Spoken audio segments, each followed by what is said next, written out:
The story begins with the hero talking about how he desperately wants to live. The first scene opens in the university hospital where the main character is being briefed about his medical condition. The doctor holds his diagnostic records and the patient's name is revealed to be Kim Isak. Unfortunately, Kim has a rare disease that has never been seen before, and as such, the doctor suggests that the illness will likely be named after him.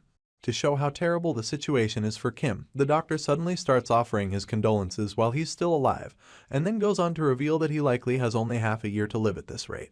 As you can imagine, this is horrible news for the protagonist, but the sad reality is that there's really nothing he can do about it. After his session with the doctor, Kim walks out of the hospital, and even though he's supposed to have about 6 months left to live, he looks as if he's already a dead man walking. As he makes his way through the crowds on the streets, people stop and stare at him, wondering what the hell is wrong with him, and it doesn't take him long to realize that they're all talking about him. He couldn't care less about that right now because he's still shaken by the fact that he'll be dead in half a year. He can't believe it because it's as if everything is going downhill for him just when his life looked like it was finally going great. For as long as he can remember, all he's ever done is live as a diligent worker ant, so the fact that he's just going to die very soon leaves him extremely confused. Kim is so lost in thought that he crosses the road on a red light, and just when he's about to be run over by the incoming vehicles, someone shoves him off the road to the other side. Even after this, Kim still doesn't realize what just happened because all he can't think about is how unfair it is that he only has a few months left on this earth. What makes his dilemma even more tragic is the fact that he got this terrible news on the same day that he finally won the lottery jackpot. Just thinking about this makes him even more desperate to live. He doesn't want to die, and he's ready to take anything else as long as he can live. Kim picks up the lottery ticket and screams in agony as tears run down his face, begging for someone to save him from death. In that moment, he felt like he was ready for any condition that would mean he'd get to stay alive, but he had no idea what fate had in store for him.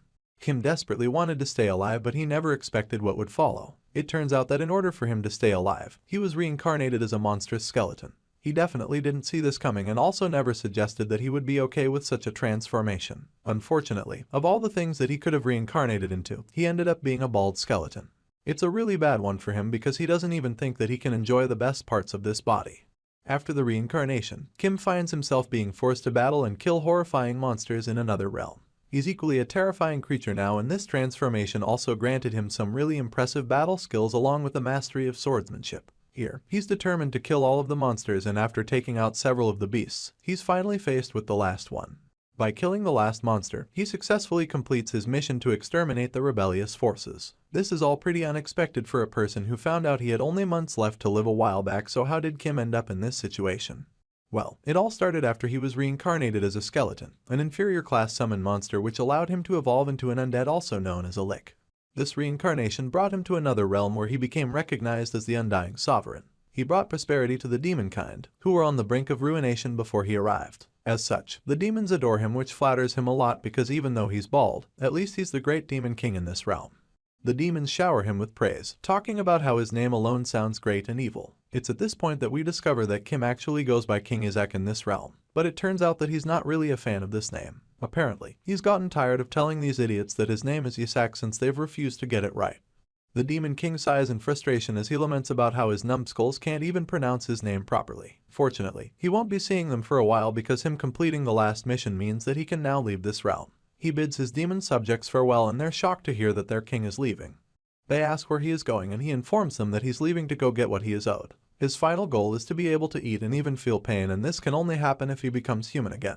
The scene shifts after he bids his demons farewell, and then he makes his way to the divine realm. The celestial beings here are horrified when the Demon King suddenly appears without and starts climbing up the stars to address all of them. He stands before the gods and informs them that he has taken care of all the factions that have been challenging them, and so he's come to remind them of the promise they made to him in exchange for wiping out the threats. Apparently, they had a written contract which states that they would turn him into a human if he completes the task, and now he's come to claim his reward. The gods are shocked that the Demon King was able to complete the task so quickly and find it hard to believe that he took care of all their enemies. They thought that such an assignment would take him at least 500 years to complete, but they didn't know that Kim's determination is his greatest strength. Now, they're all bewildered, trying to figure out what kind of nut job the skeleton standing before them actually is. They don't know what they're supposed to do now because the whole contract was just a scheme that the higher-ups cooked up to make the Demon King their slave for free. They keep whispering about the situation, so Kim informs them that he can actually hear everything they're saying. He is starting to get a little annoyed because he doesn't get why they're dragging this out so much. They had a deal and he's kept his end of the bargain, so all he wants now is his reward so that he can be on his way. He reminds them of the agreement and makes it clear to them that he's done everything they asked for. At this point, the cunning gold-haired god finally responds to him. With a cheeky smile on his face, he reveals that there's one more thing they need from him. Hearing this, the Demon King is furious because he is starting to think that these guys take him for an empty-headed skull or something. He's so annoyed that he can't even hide it, so he snaps at them, asking if they think that he is just some kind of pushover. Just thinking about this leaves him furious, and if he had blood flowing in his body, it would definitely be boiling. For this, he decides that he'll make them pay, not caring whether they're gods or not. With this in mind, he unleashes a huge blast of power to intimidate the gods, demanding to know if they made him do all that he did when they didn't even have a way to turn him human again. Well, it turns out that this is what happened because as soon as Kim starts to lose his shit, the gods begin to panic. One of them claims that the Demon King must have realized their little scheme, and the other just starts claiming that this is why he was against the plan from the start, wondering why they ever made a contract with a lowly maverick in the first place. Hearing this, Kim is even more pissed, so he interrupts the arrogant god. The Demon King was summoned through a forbidden art, and so he's outside the bounds of the natural laws, which makes him an imperishable being. He can't die from old age because he's an undead, and on top of that, his abilities also make him a threat to the divine realm. Kim knows all of this, so he reminds them just how powerful he is and threatens to make them pay if they can't turn him into a human. At this point, the gods realize that they're about to face his wrath, so they immediately start to beg for some more time. They ask him to just take care of a few more problems for them, which is just annoyingly bold of them when they clearly didn't keep to their word the first time. Now that they've failed to keep their promise, the Demon King informs them that they will have to pay with their lives. That being said, he reveals that it's time for them to become skulls just like him, and then he proceeds to let out a villainous laugh. Just when Kim is about to deal with the lying bastards, he notices something strange happening to him. For some unknown reason, his mana starts to fade and he's suddenly unable to move his body. At this point, the cunning god from earlier reveals that he's the one responsible for this. He mocks Kim's efforts, calling them futile, and then reveals that the one whose name is written in their book will be unable to move no matter who they are. This crafty god wrote Kim's name there to activate the Banish Disaster spell, and reveals that it's the highest class holy art used to seal disasters as powerful as the Demon King. He claims that Kim should have been thankful that they even let him do their bidding. As far as he's concerned, Kim should have never even dared to defy them, and for his actions, they sentenced him to live as a bug for the rest of his days. Hearing this, the protagonist is simply heartbroken that he's about to undergo another terrible transformation. To him, the gods should have at least picked a fuzzy caterpillar or something like that. In response, the cunning god just calls him a lowly creature and wonders why he obsesses so much over hair. He's about to finalize the spell when the tables suddenly turn again. For some reason, the spell doesn't work and the gods become very confused. That's when Kim chimes in laughing. He claims that they should have been quicker and never revealed their hand to him because he'd rather blow himself up than become a bug. In the blink of an eye, the Demon King literally blows himself up in a massive way before the gods can even do anything to stop him. As the dust settles, the gods realize that Kim self-destructed, which makes them wonder if he's insane. Just then, they find a bug crawling nearby and they realize that the spell might have worked. They start to think that it actually activated and sealed the Demon King's soul, so they're pretty relieved. With the Demon King gone, the gods feel that they should be able to regain their powers because every time a demon disappears, they become stronger. As great as this all sounds, they also know that they can't afford to let their guard down just yet because they don't know when another disaster of the same ilk will be born.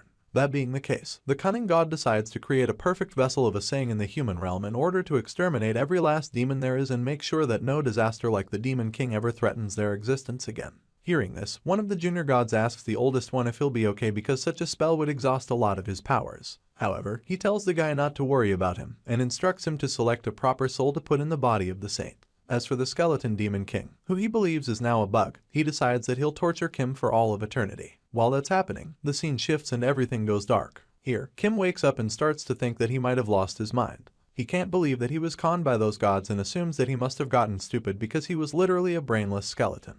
Just then, the place becomes really bright, which catches him off guard. At first, he can't feel anything and figures that he doesn't have any hands because he's a bug, but then all of a sudden, he starts to feel some warmth and dampness before realizing that he actually has hands. Strangely, these are baby hands, and in that moment, he realizes that he has become human again, but he has no idea how. He remembers that those bastard gods wanted him dead, so the fact that he's still alive means that they messed up the seal somehow. While he's still wondering what the hell is going on, his thoughts are interrupted by someone who calls him the Holy One. The lady is so excited as she reveals that the saint has opened his eyes, and of course, our boy has no idea what she's talking about. The young man and the lady standing next to his cradle are surprised that he woke up from his nap already, and Kim quickly presumes that these guys must be his nanas or something, but the truth is that these guys aren't here to take care of him. They tell him that he needs to fall back asleep, and that's when he sees the baby bottle filled with poison. The man claims that the holy child needs to rest in peace, so it becomes clear that they're here to kill him at this point.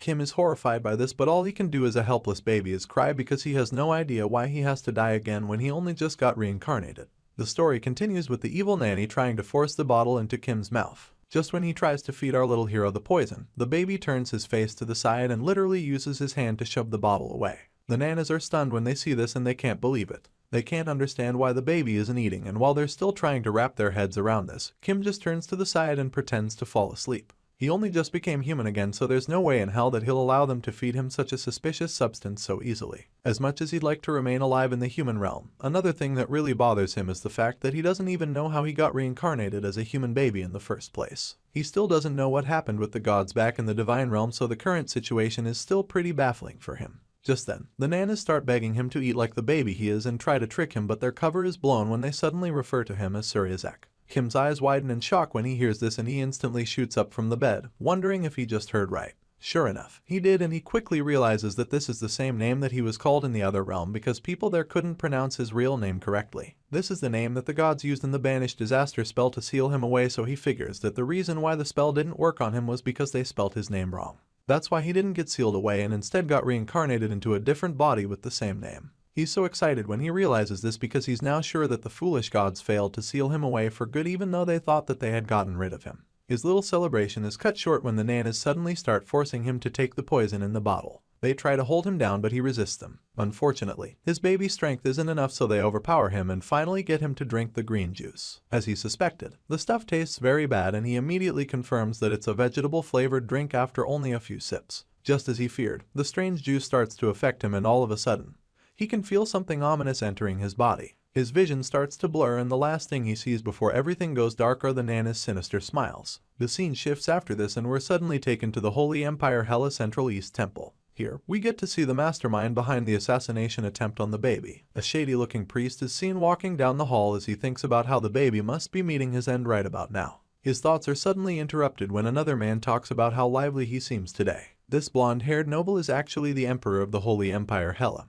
who goes by the name Alexander Heathcliff Hela. In response, the bishop and his priests bow to the emperor as they greet him and acknowledge him as the empire's son. Without exchanging pleasantries any further, the emperor cuts to the chase and bluntly asks the bishop what business he is coming here. In response, the shady priest quickly claims that they've come to greet the saint candidate of House Joshua. After all, the holy seer must be present in regards to the Holy One. The emperor doesn't seem to be a fan of these guys, and he doesn't even bother hiding it. He feels that the bishop makes it sound like a burden by saying that he must be present because it's the saint. He suggests that there would be a serious problem if something went wrong again after the saint candidate was left in the Holy See's care. The bishop becomes very nervous when the emperor says this, but he decides not to admit anything and instead denies knowing anything about that. While he's still trying to deny this, someone suddenly barges into the room. The guard informs them that something bad has happened to the young master. Without wasting another second, the emperor and his guards start running to the young master's room. Alexander bursts into the room to check on his son, and the nanas immediately reveal that the baby is completely fine. She talks about how cute he is and points to his plum belly. With a big smile on her face, she claims that the cute baby is such an angel. This is all really shocking because earlier, it looked like they were trying to kill him with poison, but now it's looking like they were just trying to feed him to death. Apparently, the poison didn't work because he's already drunk 15 bottles of the juice and nothing has happened.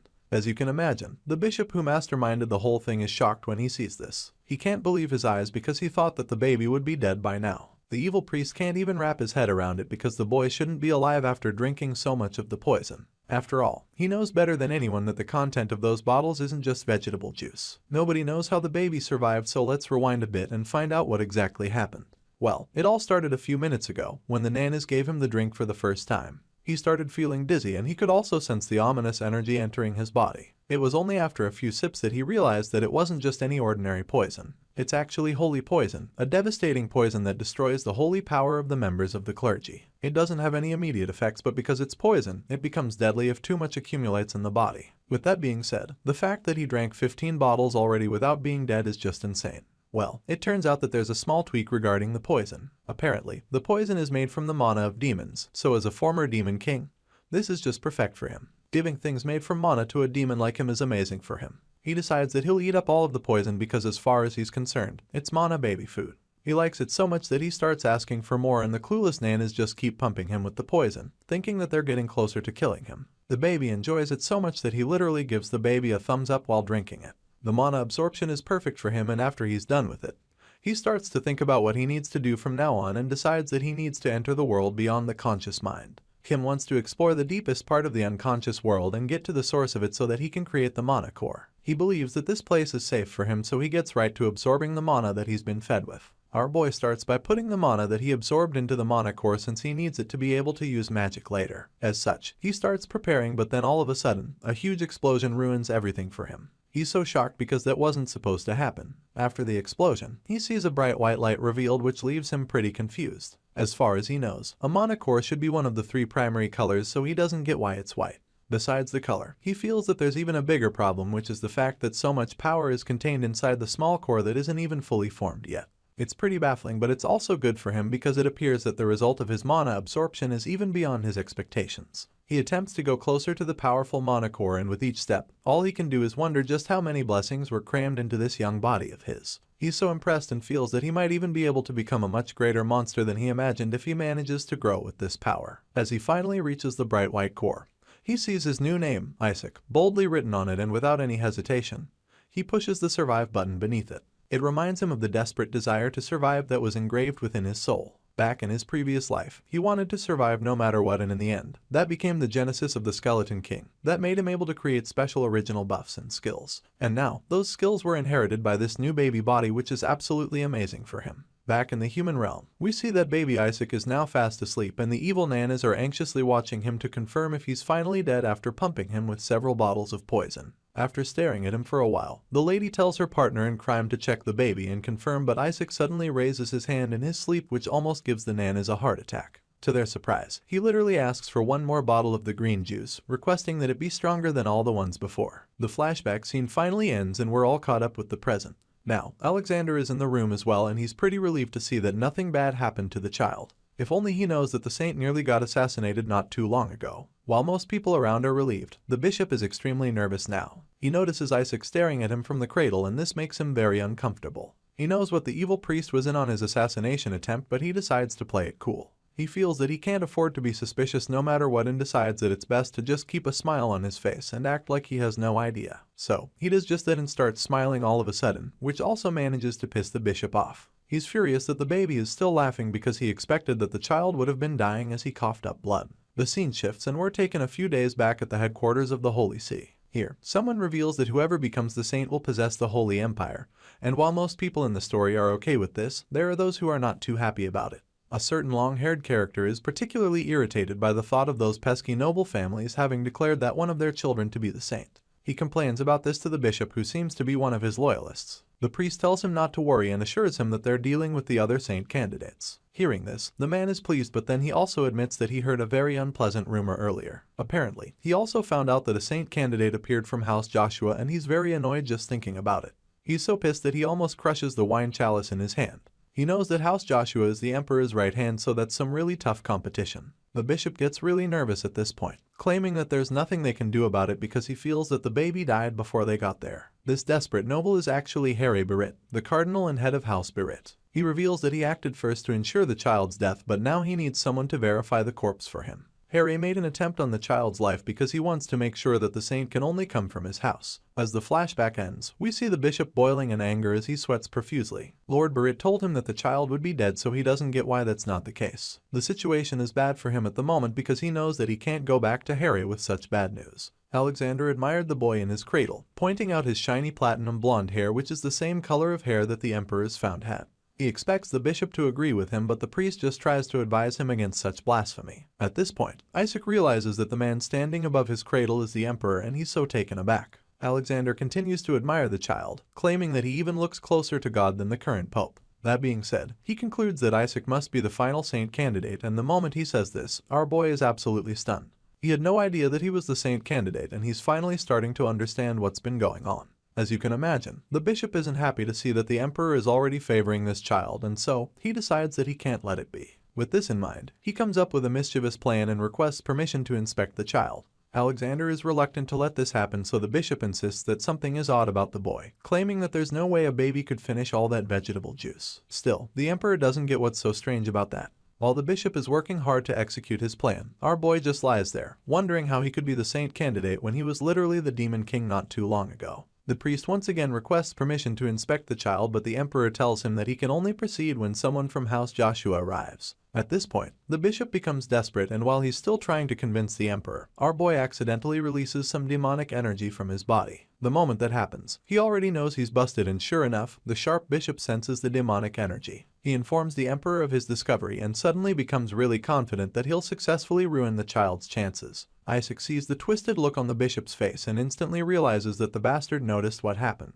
The cunning priest goes on to accuse our boy of being a fake candidate beating Mana and suggests that the inquisitor investigate the child immediately. Our boy curses at the back of his mind because he's afraid that his cover has been blown, but to his surprise, the emperor still defends him. Alexander snaps at the bishop, reminding him that he's speaking to the saint candidate. At this point, the priest uses the opportunity to talk about the candidate from House Berit. He tells the emperor not to worry and claims that the pope already selected the child from House Berit as his saint. Fortunately, Alexander doesn't subscribe to that nomination. In fact, he's annoyed that the pope would select a child from his own house as the saint and considers it a shameless move. While this exchange is going on, Isaac is literally sweating nervously in his cradle because he doesn't get why the bishop is trying so hard to get rid of him. Things get worse for our boy all of a sudden when the bishop picks him up from the bed and orders the priests to invite an inquisitor. Thankfully, just when it looked like the jig was up for our boy, the emperor halts the entire process. He reminds the bishop that House Joshua is the imperial family's closest ally, and as such, he strongly suggests that his child be reassessed at a later date. In response, the crafty bishop claims that he understands, but the look on his face suggests that he has no intention of changing his plans. While still holding Isaac in his arms, he reveals that he spoke to the pope earlier, who mentioned that he would hold the ceremony of investiture for the crown prince only after the saint's selection. This news comes as a big blow to the emperor because he immediately realizes that the pope doesn't plan on officially recognizing his son as the prince unless he agrees with his saint choice. This is a tough spot for the emperor because now he has to choose between this child that he deeply admires and his own son. Still in disbelief, he asks the bishop if this is truly the Holy See's intention, while our boy just concludes that the priest is a son of a bitch. Seeing just how much politics is involved in the whole thing, Isaac starts to feel like he doesn't even want to be the saint candidate anymore. It's clearly way too risky for him, and it would only be a matter of time before his true identity is revealed. Seeing how unsettled the emperor has suddenly become, the bishop offers another proposal, suggesting that they can just inspect the child right now and avoid having to engage in extremely dirty politics later on. The priest suggests using the holy exorcism arts, claiming that the child will be unharmed if he's a normal human, but he also makes it clear that Isaac will be exterminated if he turns out to be a demon. Before the bishop can even finish saying this, our boy lands a mean blow on his face which knocks out a few of his teeth along with some blood. After doing this, Isaac just starts mumbling a whole lot of gibberish, which translates to him calling the bishop an arrogant son of a bitch. Seeing that the man is determined to blow his cover, our boy figures that it's best to play along with whatever game he is. With his cheek absolutely throbbing, he winces in pain and wonders how an ordinary bottle can hurt so much. Just then, he notices that the baby is literally glowing and begins to think that this light might actually mean that the child is truly the saint. He did sense some holy energy from the child too, but this one is different, and while he's still trying to wrap his head around it, Isaac hits him with the bottle a couple more times. The pain is unbearable, and after being brutalized by the baby, he confirms that this energy he's sensing is definitely mana. The emperor senses it as well, and he's so excited when he sees the bright light radiating from the child. While that's happening, our boy prepares to make the bottle even tougher with strengthening magic so that he can give the bishop one last hit that he won't forget, all while making sure that he looks like an innocent baby the whole time. Isaac lands the final blow on the old man's head, and it's so painful this time around that the bishop is forced to his knees. Seeing this, the emperor concludes that the priest must be admiring the baby's holy power. After beating the shit out of the old man, our boy notices something strange on his glowing bottle. It turns out that he senses a faint amount of holy power too whenever he uses mana. Mana and holy power are incompatible and normally can't be used together, so he figures that this strange combo must have something to do with that white mana core. Suddenly, the bishop has finally had enough, so he grabs the bottle and tosses it on the floor as he gets back on his feet with the child still in his arms. He then claims that the baby is a heretic and insists that they use the holy exorcism arts immediately. Our boy is just disappointed when he sees that this piece of shit still hasn't learned his lesson. Since the bishop has refused to give up and mind his own business, Isaac decides that it's time to pull out the big guns. He wasn't planning on going this far before, but now he has no choice. The baby suddenly reaches under the priest's sleeve and reveals a very interesting item that the man has been hiding there. It's a strange demon hand with a cross on it, which our boy identifies as the corpse of a sealed high-ranking demon, also known as a totem. This is an artifact that utilizes the characteristics of demons, who eat corpses of other demons and absorb their mana. Our boy was actually keeping this totem on him at all times to use against demons if he ever encountered them, and so it was pretty easy for him to detect one nearby. The bishop is bewildered that the baby knew about his totem, and before he can do anything about it, Isaac throws it to the floor, activating its magical energy. As the mummified hand begins to unravel, our boy makes it clear that this is all happening because the old man kept coming after him, and now he'll have to face the consequences of his actions. With the snap of his finger, Isaac activates the totem, which brings the demonic monster to life in seconds. As the beast awakens, our boy gets really excited because now he'll get to watch the filthy bishop try and parry this threat all by himself. The story continues with the monster coming to life, leaving everyone around absolutely terrified. None of them are able to understand how a shadow lick of all creatures could be here. The emperor is particularly furious at the bishop because he never thought the priest would be dumb enough to let a demon loose in the temple. Clearly, nobody saw what Isaac just did, so the bishop is forced to take the blame. He tries to defend himself, claiming that it was the baby that threw the totem, but Alexander just dismisses his excuse, reminding him that a totem is just an object used to seal a demon beast. As far as he's concerned, a baby is incapable of activating the artifact, and so he's convinced that the bishop is responsible. As if the situation wasn't already annoying enough for the priest, the emperor suddenly orders all of his forces to focus on protecting the saint candidate from the demon beast. As such, several guards rush to take Isaac away from the bishop, all oblivious to the fact that the kid is the mastermind. Our boy just laughs at the old man as the guards carry him to safety. He taunts the bishop and patiently waits to see how the old man will deal with the demon on the loose. All of a sudden, the shadow lick starts chanting something that instantly changes the situation. It turns out that this hooded demon that our boy just brought back to life is actually mandated to kill the saint, who just happens to be him in this life. So, when he hears the demon saying this over and over, the smug look on his face disappears and is instantly replaced with a look of confusion. The shadow lick charges at the guards trying to protect him, but even though the monster is absolutely terrifying, they all stand their ground, determined to protect the young lord. Isaac has no idea what the hell is wrong with the creature because he literally saved its life and now it's trying to attack him. As much as he should be worried, he feels pretty relaxed because he believes that the paladins should be able to protect him from the demon. Unfortunately, it couldn't be more wrong about this because the next thing he sees is the first guard getting knocked out with ease, which makes him wonder if the guy is actually a paladin. Just like that, the monster continues to close in as it keeps screaming its desire to kill the saint.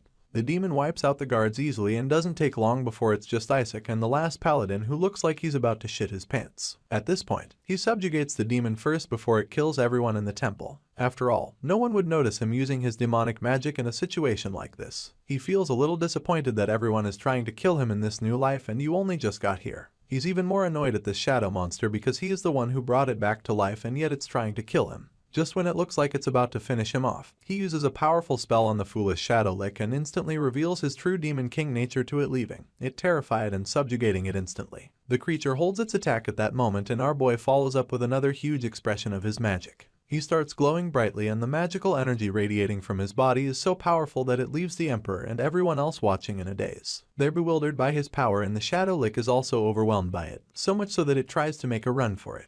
The paladins notice that the demon is trying to escape, but none of them do anything about it because they probably prefer it running away than having to face it.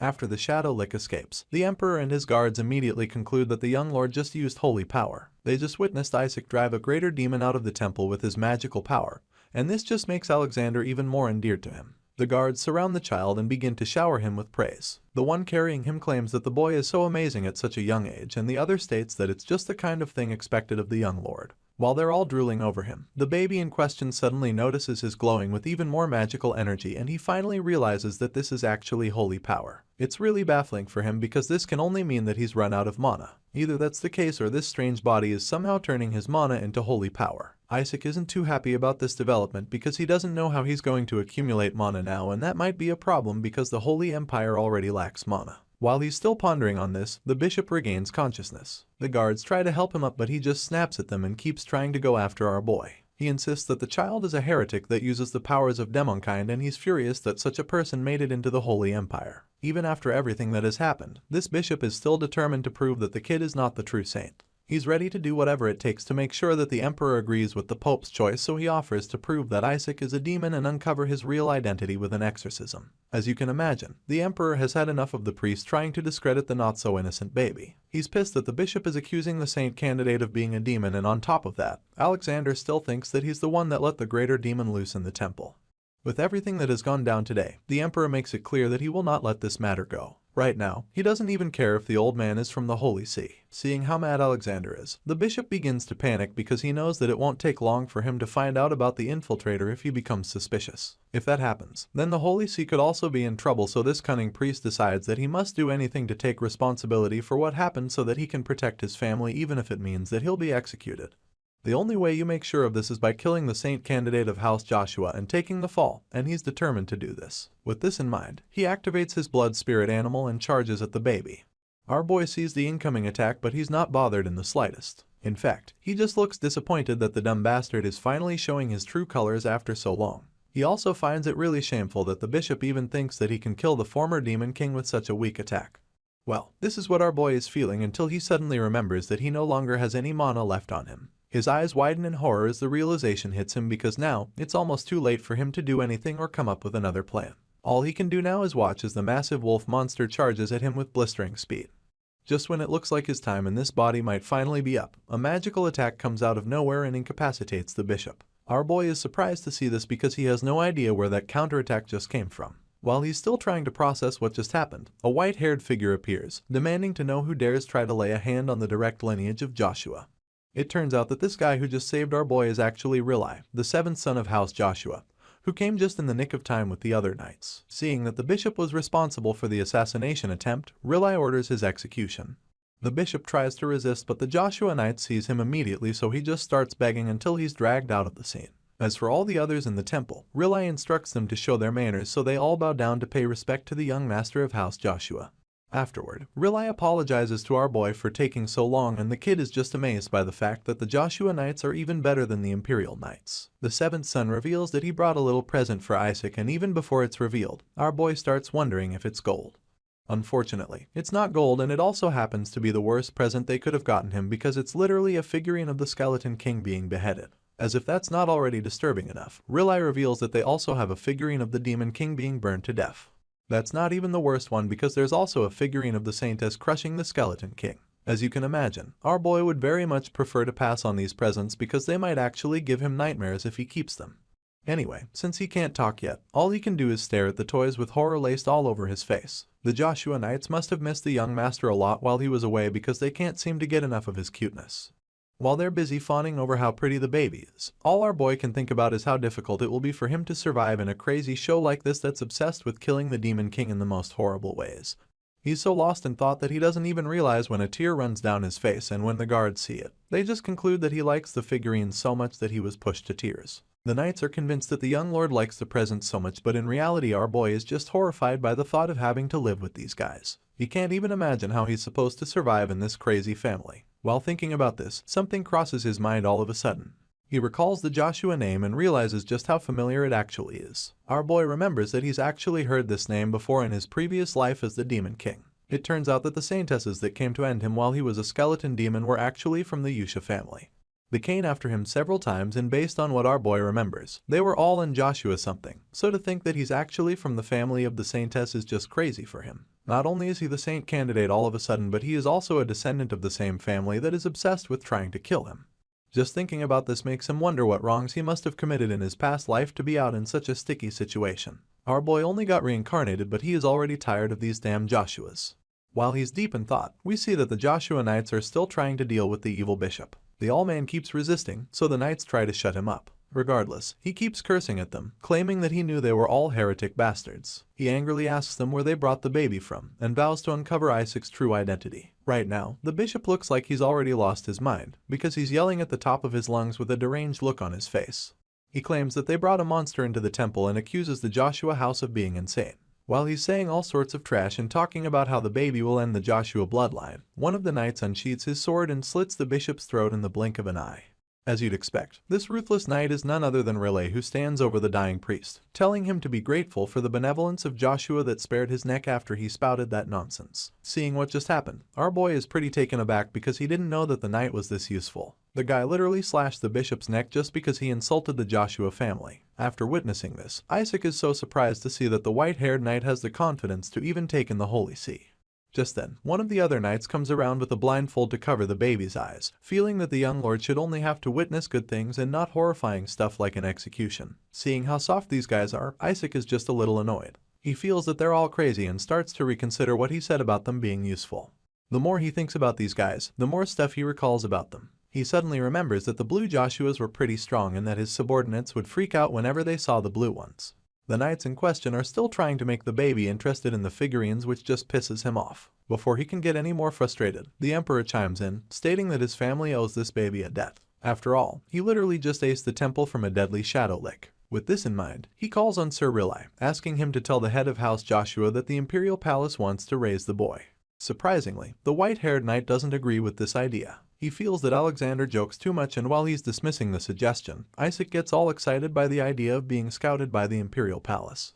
Seeing that the young knight doesn't look forthcoming, the emperor tries to convince him otherwise, reminding Sir Riley that the Holy Empire will target the boy internally and externally. While it's true that Joshua is powerful, Alexander doesn't think that the Blue Faith, the current knights of the house, have what it takes to protect the child.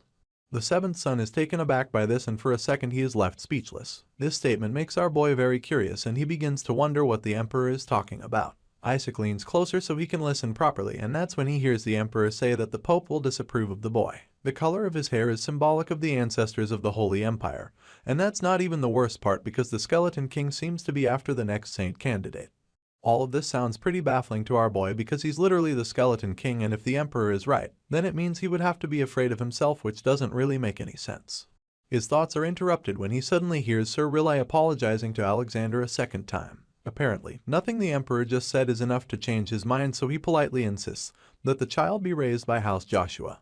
Isaac is surprised to hear this, and he's even more surprised when Sir Riley confidently states that Joshua can deal with the Pope and the Skeleton King. He has a strong feeling that the previous Saintess Melissa would be very happy if they're able to meet the Skeleton King again, and the emperor agrees with him. That being said, Sir Riley goes on to say that he couldn't possibly leave the direct descendant of the sentenced Melissa in the imperial palace. While the knight is trying to make its point, our boy is taken aback for a second because he recognizes this name and remembers that he actually fought a certain Melissa right before he went to the divine realm. Just thinking about her makes Isaac freak out because he remembers that she was the crazy sentence who also happened to be the toughest to deal with. To think that he's a saint candidate born in the sentient family is already stressful enough for him. It gets worse because on top of that he's also really the direct descendant of the Demon King. At this point, all he can do is freak out and scream at the back of his mind as he wonders why his life is so messed up. So, we have been hearing a lot about saints, and also what exactly is a saintess. Well, it turns out that the gods that lost to the Skeleton King every time they wanted to win so badly finally created a weapon with all their efforts to close up a mace sent by the gods to smite evil. The lion of the battlefield that wields holy light, the greatest light of the Holy Empire and the highest ranking knight. Due to the overwhelming power of the saintess, people believed that the Skeleton King had seen his final days. This warrior of the gods had attack and defense close to death of celestial beings. She had cockroach-level survival, which means that she was almost unkillable. She also had his self-destruct mechanism in case she needed it, and with every generation she got stronger. Even with all of these skills and abilities, the Skeleton King remained merciless and was able to always defeat her. With all of this in mind, our boy recalls how he has never actually killed a saintess because it's not good for him anyway. If a saintess dies and the holy power goes back to the gods, they can just send an upgraded next version saintess. That's how they had been doing it for the longest time, and it was like a walk in the park for him. But the last saintess, Melissa, was really strong to beat. She was so powerful that he almost even died during the fight, so to think that he's now the descendant of someone who hates his true identity so much makes him very worried. The conversation between the knight and the emperor resumes at this point, with Sir Riley pointing out how the saintess lives only for the destruction of the Skeleton King, stating that Joshua produces those saintesses and carries out the will of the gods. As such, he's confident that the Joshua family has the ability to protect the child. Hearing this, the emperor is a little pissed because he knows that the knight is making a lot of sense. He's left speechless for a while because he doesn't really know how to counter the point. Just then, one of his paladins chimes in and sides with the emperor. The guy points out how numerous saintesses have been martyred by the Skeleton King, but Isaac just feels bad when he hears them saying this again because he didn't even kill any of the saintesses. The paladin resumes his rant, stating that the Skeleton King once banished a saintess to a labyrinth just because he thought that she wasn't good enough to fight. This is another false accusation that our boy wishes he could clarify because he definitely didn't banish her. What actually happened was that he let her go, but it turns out she was bad with directions and ended up getting herself lost. Apparently, there were 5 other saintesses who died of stress-related diseases after facing the Demon King, and as you can imagine, Isaac refuses to take the blame for this one too because he feels that they should have just gone to the hospital or something if they were sick. Our boy starts to get pretty uncomfortable as he listens to the whole exchange, and while he's freaking out, Sir Riley just tells him not to worry, claiming that House Joshua has heard all the stories and doesn't care about the curse. At this point, Isaac calms down for a second because even though he's not okay with all the things they've been saying, he's very curious about what this curse is all about. Sir Riley lifts the baby up, admitting that they are all thankful for his birth, but then again, he reveals that there's one more thing they wish from the child. Apparently, all they want from our boy Isaac is that he doesn't grow up to be like the terrible Skeleton King, which is going to be pretty difficult considering the fact that he was actually the previous Demon King.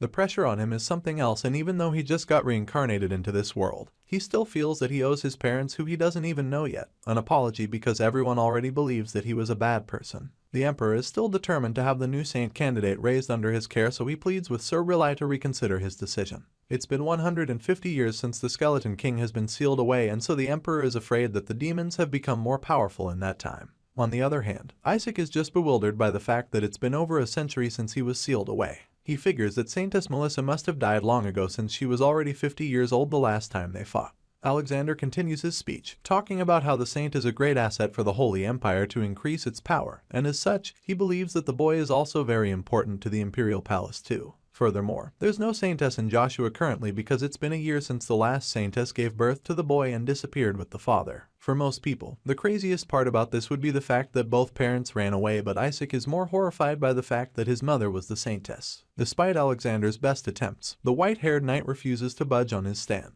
Even though he might be right about the Saintess being nowhere to be found, Riley is confident that the matriarch still lives one, and he's even more certain that Joshua can protect the child. While the knight is doing his best to win this debate, the boy in question is busy trying to make sure that he gets all the surprises out of the way. As far as he's concerned, nothing else can be more shocking than finding out that his mother is a saintess. Unfortunately, he's wrong because there are even more shocking surprises in store. All of a sudden, he learns that Dame Melissa is currently out to destroy the Skeleton King's subordinates, and will be back soon. It turns out that the Saintess Melissa happens to be his grandmother, who would definitely be expecting to see her grandchild when she returns. Sir Riley points this out, hoping that the Emperor finally gives up, but Alexander is persistent.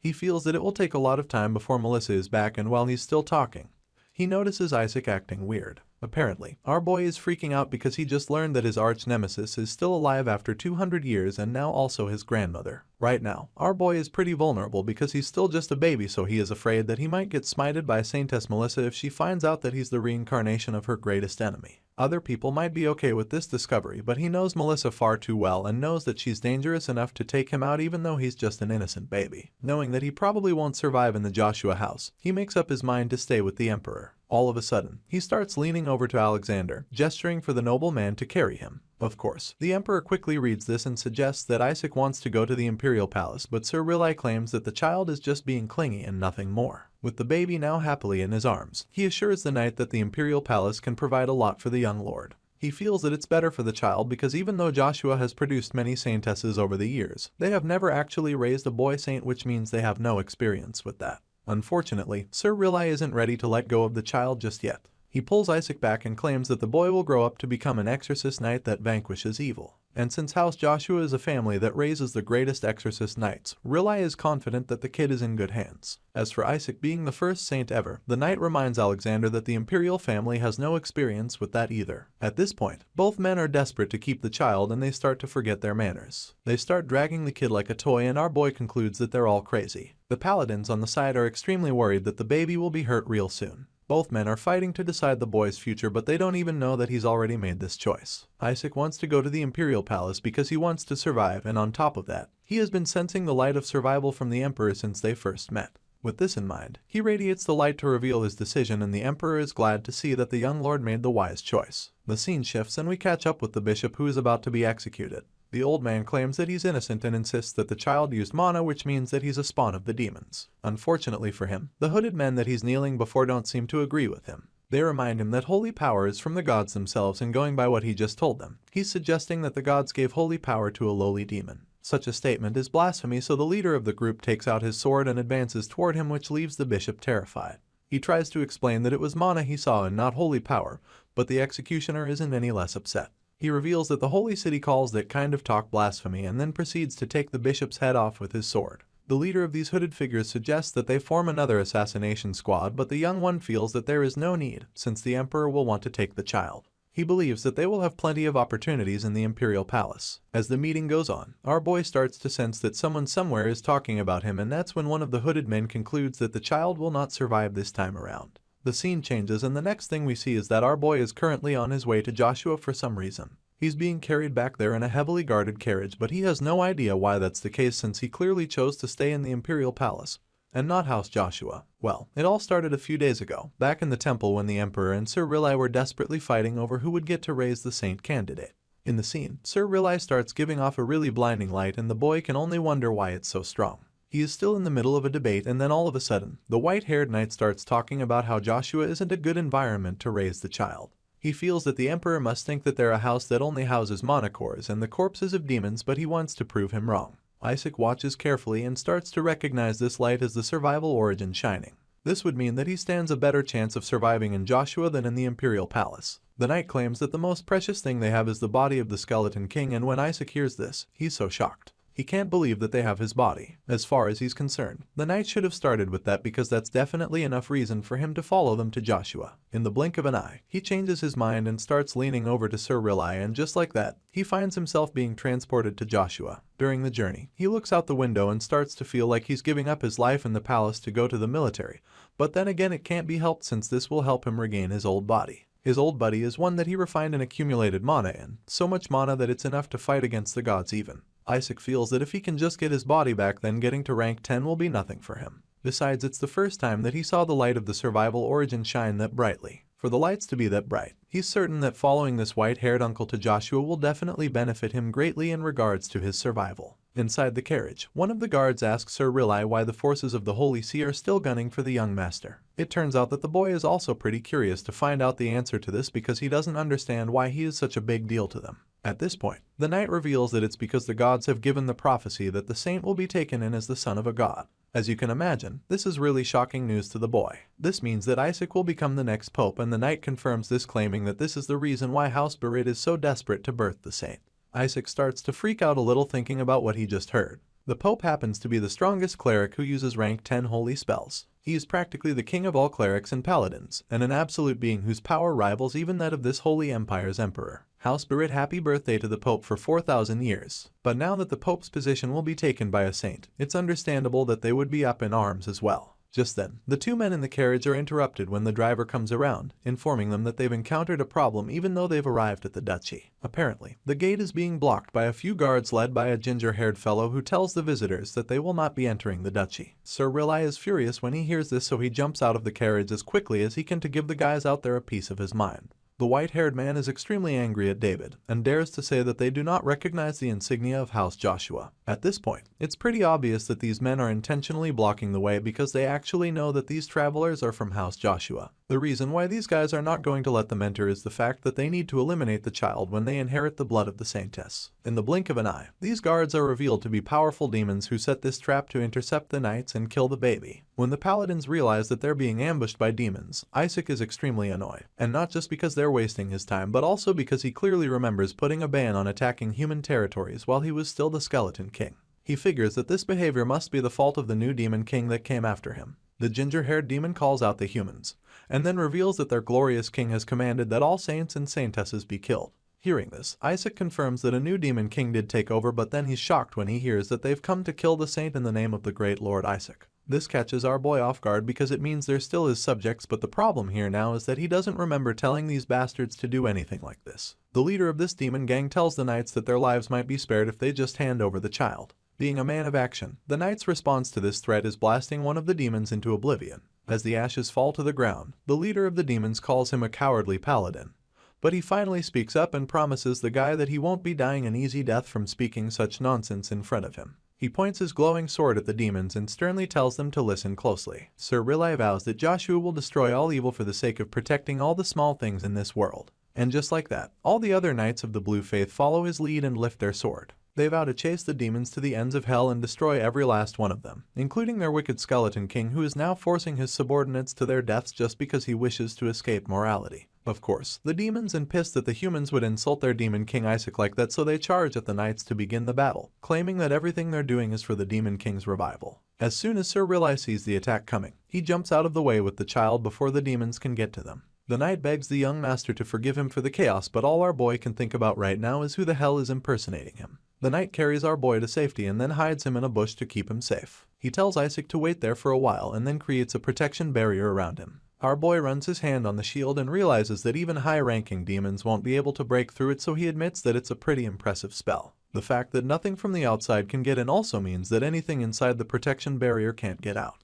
With this in mind, he decides that it's time to activate his survival origin and unleash magic. He calls on those who are both magic and living, and it's at this point that we're introduced to Whisper, the observing one. The living shadow cloud heeds his calls and greets him, addressing Isaac as his great lord. The creature is so excited to see the Skeleton King again and almost jumps on him, but our boy quickly prevents this and warns it to stay quiet so that they don't get caught. Hearing this, the shadow demon calms down and admits that he was afraid that he won't ever see his great lord again. In response, Isaac admits that he also thought it was the end for him. It's been a while since he saw Whisper made of the sapient detection magic. This is the guy that the Skeleton King created because he couldn't be bothered keeping up detection magic in the middle of a fight. Whisper somehow gained consciousness at some point and Isaac feels that it's pretty cute. This shadow demon is so in love with his master and concludes that the Demon King is still the same as ever. He congratulates our boy for mercilessly stealing the body of an infant because that's what he thinks happened.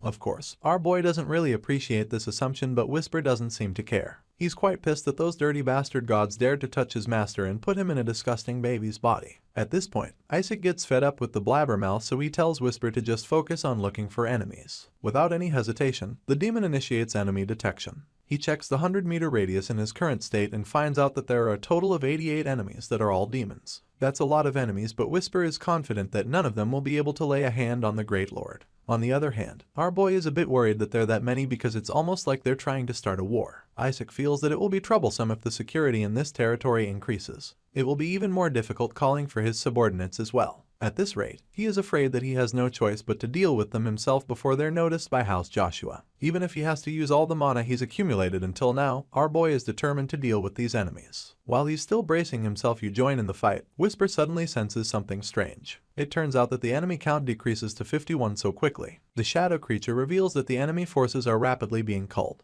The number drops to 31 in a flash. At this point, even Isaac is alarmed because he doesn't even know how that's happening. While he's still trying to wrap his head around that, Whisper informs him that the count has dropped to 13. We get to see what's going on the battlefield. There, one of the paladins calls out to Sir Rilai, warning him that something seems to be coming their way. At this point, the white-haired knight orders his men to take up a defensive formation. There are only 4 demons left on the battlefield, so they try to retreat. Just then, Whisper arrives at the scene, so they assume that their comrade has come to join them so that they can kill the saint today. They start chanting, but just then they think that reinforcements have arrived to help them out. Whisper annihilates them completely. The human warriors are stunned when they see the Shadow Lick helping them wipe out the demons. Isaac is so excited that he could join in the fight, but then all of a sudden, everything goes south when the Shadow Lick from before appears and starts threatening the Joshua Knights for daring to touch his master. He grows so big all of a sudden, and when our boy's eyes what he's up to, he's so shocked because that's the last thing he expected. He roars at the knights, telling them to forfeit their lives, and this sends our boy into a state of panic. He wonders what the hell is wrong with the Shadow Lick, and then turns to the knights, scolding them for trapping him in the body of a lowly child because that's what he thinks happened.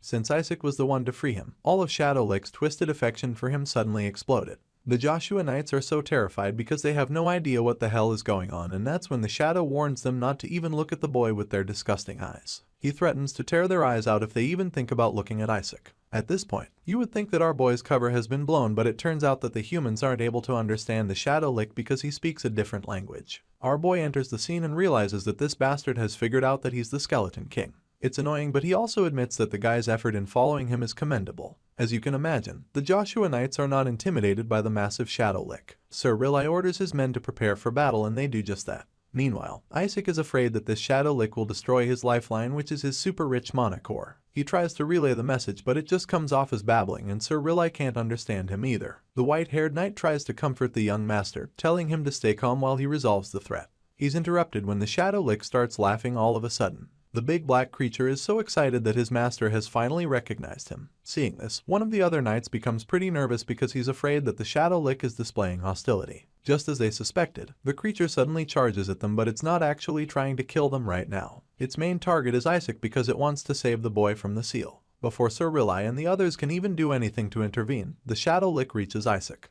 Our boy then orders the creature to start by breaking the protective barrier, which it does easily in the blink of an eye. Once Isaac is out of the ball, he follows up by telling him to stop messing around and get some rest. The Shadow Lick is so shocked when he receives the command, but there's really nothing he can do, so he obeys and finds himself sucked back into the totem. As you'd expect, the knights are absolutely dumbfounded when they see what just happened, and as the demon hand falls to the ground, they realize that this little kid just totemized a demon kin. The scene shifts after this, and the next thing we see is a big celebration for the young lord. The knights announce to everyone that Isaac totemized a demon the first try, which makes them conclude that he is absolutely incredible. He used a holy spell that only those who are at least as powerful as a saintess or cardinal can use. At least that's what they think. The truth is that our boy actually used mana, but Sir Riley is convinced that it was a holy spell of totemization. However, he also finds it off that he can't feel any holy power from the kid. The seventh son is really torn about the whole thing, but most of the other knights aren't concerned. For all they know, they just witnessed the young lord's true worth revealed during a time of emergency. Another thing that Riley finds pretty suspicious is how the Shadow Lick rushed toward Isaac earlier. He feels that the creature must have felt endangered and rushed to remove the source of the power. The white-haired knight is very suspicious about everything, but the other paladins are so obsessed with the boy, rambling on about how he is definitely the saint. Thinking about this for a second, Sir Riley figures that it's actually true. After all, even the Shadow Lick came here aiming for the child, so even if he isn't the saint as they all believe, there's definitely something special about him. Even so, Sir Riley is not exactly happy that it had to be a young boy who has the curse of the Skeleton King. Just then, the captain of the Blue Order Knights talks about how they shall protect the child because he will grow up to be the future of Joshua. At this point, Riley finally realizes that he was being foolish all along because he was only afraid of the Skeleton King's curse and didn't consider the fact that the boy will uplift the house of Joshua. Now that his eyes have opened, he carries the baby and suggests that it's time for them to go home because he has many talents and they will raise him to become an incredible holy knight. Isaac is pretty okay with not even becoming a knight because all he wants is for them to give him back his body when they get there. The knight vows to protect the boy no matter the cost, even though it's pretty clear that he won't live very long, which shocks our boy. He is confident that the boy's name will be spread far and wide across the continent. Riley lifts him into the air and he starts to freak out because he just heard something really disturbing. Unfortunately, the knight assumes that the baby is just excited about becoming a knight of the blue faith. The white-haired man promises to start teaching him how to curse the dishonorable Skeleton King as soon as they get home. Of course, this pisses off the young master, who confirms that these guys are definitely bastards. The scene changes and we're taken to the Joshua Duchy. As soon as they enter the place, Isaac is absolutely furious because these Joshua bastards were viciously tearing up the Demonkin, but they're really living the high life over here. He's overwhelmed by the whole thing and wonders how much it would have cost to build this place. Our boy remembers how he worked himself ragged trying to do whatever he could to feed his kids. Even Whisper is blown away by how magnificent the duchy is. He admits that it's on a completely different level from their shabby palace. The gap is so much that they would even be able to buy 10 Demon King castles if they just sold a few of the sculptures in the duchy, and of course, this annoys our boy a lot since it's actually true. Sir Riley officially welcomes him into the Joshua residence, the place where exorcism and monster slaying began on the continent. He carries the baby and tells him to look out the window, showing him some other kids outside. He assures Isaac that he'll be just like those kids when he's older. Our boy takes a closer look and sees the young knights in training beating the shit out of a puppet posing as the Skeleton King. This just goes to show how much hatred this family has for the Demon King, and even though he's shaken by it at first, he shrugs off the feeling, because he's confident that he can burn the Emperor alive and take over the place now that he has infiltrated the Holy Empire. Whisper chimes in at this point, teasing our boy for holding a grudge against kids despite being the Demon King. In response, he just tells the Black Cloud to shut the hell up and search the surroundings. Without wasting a second, Whisper gets right to it, and it doesn't take long for him to find something. Isaac is amazed by the sight before him because he's never seen so many mana cores gathered in one place. Whisper is equally blown away by this, and it makes him wonder just how many Demonkin these guys have killed. After a while, they arrive at the main house and Sir Riley immediately asks for his room to be organized because Isaac will be staying with him. Unfortunately, the servants at the main entrance politely inform him that they've received orders to guide the young Master Isaac to the annex. Of course, the white-haired knight is curious as to why that's the case, so another servant reveals that the fifth son said to never bring Isaac into the main building. While our boy is just confused about everything going on, Riley is just pissed that the fifth master wants to send Isaac to a cursed place where someone met their end. Hearing all of this, our boy just concludes that the Joshua family is falling apart. Riley is disappointed at his big brother for doing something really pointless, and Isaac agrees because he knows that he could literally be living in a mansion. He doesn't want to stay in the annex, but then Whisper informs him that the mana cores are there. Our boy starts to have a change of heart, but before he can do anything to influence the knight, Riley forces his way through, insisting that he can't let his nephew stay in that ghost-ridden place. Isaac tries to protest, but it all comes out as babbling. The seventh son heads up to his room so that he can read Isaac the holy scriptures of how the great saintess fought against the Skeleton King, which is also going to be his bedtime story every night. After that, he intends to tell the boy all the exorcism methods that have been specifically made for the Skeleton King. Of course, that's practically going to be like an exorcism for him. Thankfully, Riley is stopped in his tracks when the fifth son gets in the way. He wonders why his white-haired brother is making a fuss over picking up some homeless child. Apparently, Riley hasn't been home in a long time, and now that he's showing his face after so long, he's already going against his big brother. This brother in question is Gowel Joshua, the fifth son of the family. The guy stands in the way, making it clear that he's challenging the knight, and Isaac realizes that this guy is practically a thug. Gowel orders Riley to put down the baby and send him to the annex, but the seventh son refuses, claiming that they can't send a descendant of Joshua to a place where they literally exiled people in the past. At this point, Isaac figures that Gowel must be from the faction that doesn't want him here. Riley then asks his big brother to move aside so he can go read Isaac the terrible bedtime story. Of course, our boy doesn't want this to happen, and all he wants is to be put down so he can go to the annex. Seeing the baby up close, Gowel becomes pretty curious as to where Riley even found the child.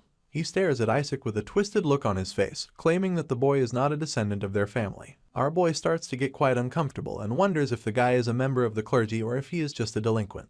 Whatever the case, all he wants is to go to the annex so he can suck on monocores. At this point, Riley confronts his big brother, stating that he only wants to send Isaac away because he wants the boy out of contention. As soon as our boy hears this, he suddenly changes his mind. Before, he planned to suck the household dry, become the saint, then become the pope and take revenge on the gods, but he's starting to have a different idea now. Gowel just responds to this accusation, claiming that the baby is probably cursed already because he heard that a demon even came to get him. The other knights quickly dismiss this, informing the fifth son that Isaac was actually the one who played a part in banishing the demon. As far as they're concerned, the fact that a demon went after him in the first place proves that the boy is important, which is why they believe that he has the holy powers of a saint. Gowel finds them all amusing because he doesn't believe a word of anything they just said. He's quite surprised that they put so much effort into covering this trash story, so he tells them to show him the boy's powers if they want to keep calling him the next saint. Hearing this, Whisper gets all excited, so he encourages the young master to show his powers by summoning a meteorite, but our boy doesn't want to do that. Gowel makes it clear that he won't believe anything until he sees it with his eyes, so he suggests that Isaac revive the part of their household symbol that their lord likes a lot if he's really the saint as they say he is. The fifth son points to the old tree, claiming that it died because of the demon's dark mana, so he feels that Isaac should be able to revive the tree will ease if he's really the saint. As you can imagine, Riley considers this a very ridiculous test, and Isaac concludes that Melissa's children are a piece of work. Just then, our boy and his black cloud buddy sense something that catches their attention, so he tosses Whisper over there to go handle it. Riley reminds his brother that the tree has been dead for over 70 years, so he doesn't get what the guy would even expect a child that can't even speak yet to do about it. The argument is cut short when they suddenly turn to see that the holy tree that was just dead suddenly came back to life. Gowel can't believe his eyes because this is the same tree that just kept dying even after they used healing and purification magic. While he's still in shock, our boy just smirks confidently because it was truly nothing for him. It turns out that he sent Whisper to go and suck up all the mana that was keeping the tree dead. The other knights are equally baffled by the situation, so they ask Sir Riley what he did to the tree, and he admits that he didn't do anything, so they conclude that Lord Isaac is the one responsible. Surprisingly, Gowel still refuses to believe that the kid is the saint. He reminds them that nobody in this house has been able to do anything about the tree, so he doesn't think the baby could have done anything. With this in mind, he concludes that someone else must have helped him, but nobody even cares what he thinks anymore. While he's busy being a hater, the other knights start praising the kid again. Gowel gets annoyed and accuses Riley of being responsible. He feels that the guy got the help of the saintess and made it look like the baby did it. Gowel starts to lose his shit and Riley keeps denying it, but the fifth son is convinced that they're using tricks on him. Riley points out how it's practically impossible for him to have met the saintess, and his tension keeps rising. Our boy starts to think that Melissa should focus more on her household instead of vanquishing demons. Taking a closer look at the fifth son, Isaac notices that he doesn't really look like Melissa. If anything, he's Riley's half-brother because he looks a lot like that bastard Pope. Gowel finally loses it, furious that Riley brought the boy here as the next saint candidate when he knows that they already have a candidate in the house. Our boy had no idea that there were other candidates in the family and figures that Gowel must already have a favorite.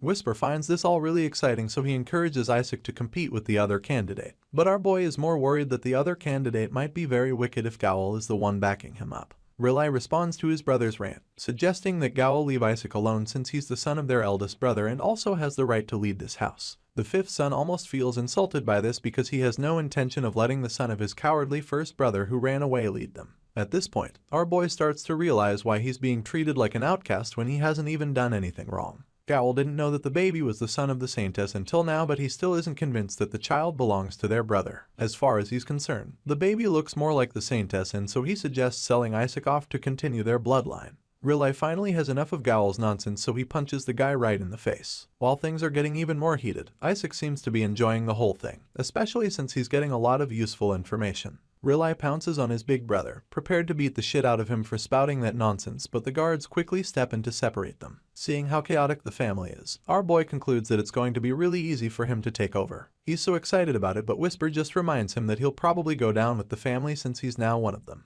His Black Cloud buddy suggests that he didn't think that far because his brain shrank to the size of a baby's and all he can do is tell Whisper to shut up. The scene shifts and we see that Isaac has finally been introduced to the rest of the house, but they just seem disappointed that they've added yet another boy to the family. At this point, our boy concludes that nobody in this house is sane, but he hasn't even heard the worst yet. They call the Saintess a bitch for burdening them with another useless son, and while he's still in shock from this, the acting matriarch tells everyone to be quiet. She starts by telling Riley that they've all decided that the boy will be raised in the minor house. This woman is Henna Joshua, the Lord's second wife, and she is curious as to why Riley brought the child into their land. Isaac notices that she's openly hostile and figures that she's the one who wants him in the annex. Gowl angrily chimes in, urging Riley to answer, and so Isaac realizes that Henna is the rude boy's mother. Riley finally speaks up and starts by asking where his father is. Henna claims that he's out of town, and Riley admits that it's a shame, stating that the Lord should hear the news that his oldest grandson Isaac revived the holy tree. Everyone is shocked to hear this, but Gowl quickly stands up to dismiss the claim, stating that was just a coincidence. As far as he's concerned, the prayers of the Joshua household must have finally taken effect. Others agree with this, refusing to believe that a child could have done it when their own patriarch couldn't. Henna chimes in as well, stating that there isn't even any evidence to prove that Isaac revived the tree. Seeing how they all discredit him at the table, our boy is pissed, so he decides to give them the proof they're looking for. Without a second thought, he unleashes a huge display of power, and when they see the energy whirling all around the baby, they realize that it's the energy of the holy tree. At the meeting, Riley suggests that Isaac got rid of the mana that was eating away at the holy tree, and all the elders there are shocked at this. They refuse to believe that such a thing is even possible and insist that there's no way a newborn of all people would be able to remove the mana that was on the holy tree. But then again, some of the people there seem to believe that the only feasible explanation is that the child created a physical form out of the mana. In response, some others also agree that this method of exorcism might work, but at the same time, they know that it's not exactly a simple technique, because if something had gone wrong in the process, then it might have killed the tree. Besides, there is a reason the patriarch opted for the stable purification method instead. While they're all trying to come up with an explanation, Gowl finally has enough of it and loses his shit. The fifth son snaps at everyone at the table, wondering what the hell they're blabbering about, because as far as he's concerned, there's absolutely no way that a newborn could do such a thing. In response, Sir Riley quickly counters him, insisting that Isaac must have instinctively exorcised the mana. Hearing this, our boy is glad to see that someone around is finally saying something right. Riley goes on to defend the young master some more, informing everyone that this baby that still feeds on breast milk has done what no one in the Central Papacy could in the past 70 years. At this point, Gowl can no longer contain his anger, so he slams his fist on the table and asks the elders if they seriously believe this nonsense. He is so annoyed that anyone would even suggest that an infant who can't even talk yet could possibly be capable of exorcism. Gowl claims that the Joshua house will immediately become a laughingstock once the world hears about this. He's even more furious because he feels that the baby might not even be a descendant of the Joshua household. As far as he's concerned, Isaac might actually be from some unknown family elsewhere. After Gowl is done ranting and spewing a whole lot of garbage, Riley chimes in again to address the elders. He informs them that this child will become the saint and suggests that he could even be the next pope for all they know. While he's saying all of this, the baby in question just smirks the whole time, feeling pretty confident about it. Unfortunately, the smirk on his face is quickly wiped off when Sir Riley assures everyone that the child before them will also slay the Skeleton King. As you can imagine, this was never part of the contract that our boy signed up for, so he is extremely shocked that the seventh son would put him on the spot like that. While our boy is still trying to cope with the feeling of shock, the elders in the room start cursing the Skeleton King, and that's when we see Henna thinking about how Riley just started digging his own grave.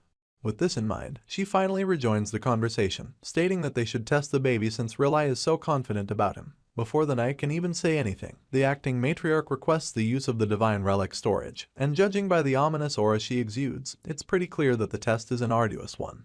The scene shifts and we're taken to the dark forest in the northwestern regions of the Holy Helen Empire. Here, we see a huge demonic creature getting decapitated in a split second, and we get to see the man responsible for that right after. He confirms that this place was also a mess, and while he's still looking around, a knight comes around to greet him, revealing that he's actually the patriarch.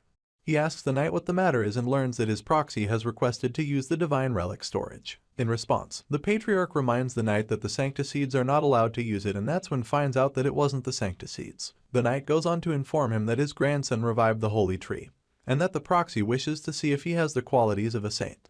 Hearing this, the patriarch's interest is piqued, so he turns around to ask the knight what exactly he's talking about. He demands to know why there would be a saint in his household because he definitely didn't permit it. He claims that only a saintess can survive going into that place, and as the patriarch of the household, Joshua orders the knight to tell them to avoid unnecessary conflicts. As far as he's concerned, there are no exceptions, but while he's still saying this, someone cuts him off all of a sudden, ordering the knight to let them go ahead. This white-haired lady joins the discussion, seeming very impressed that Isaac managed to revive the holy tree.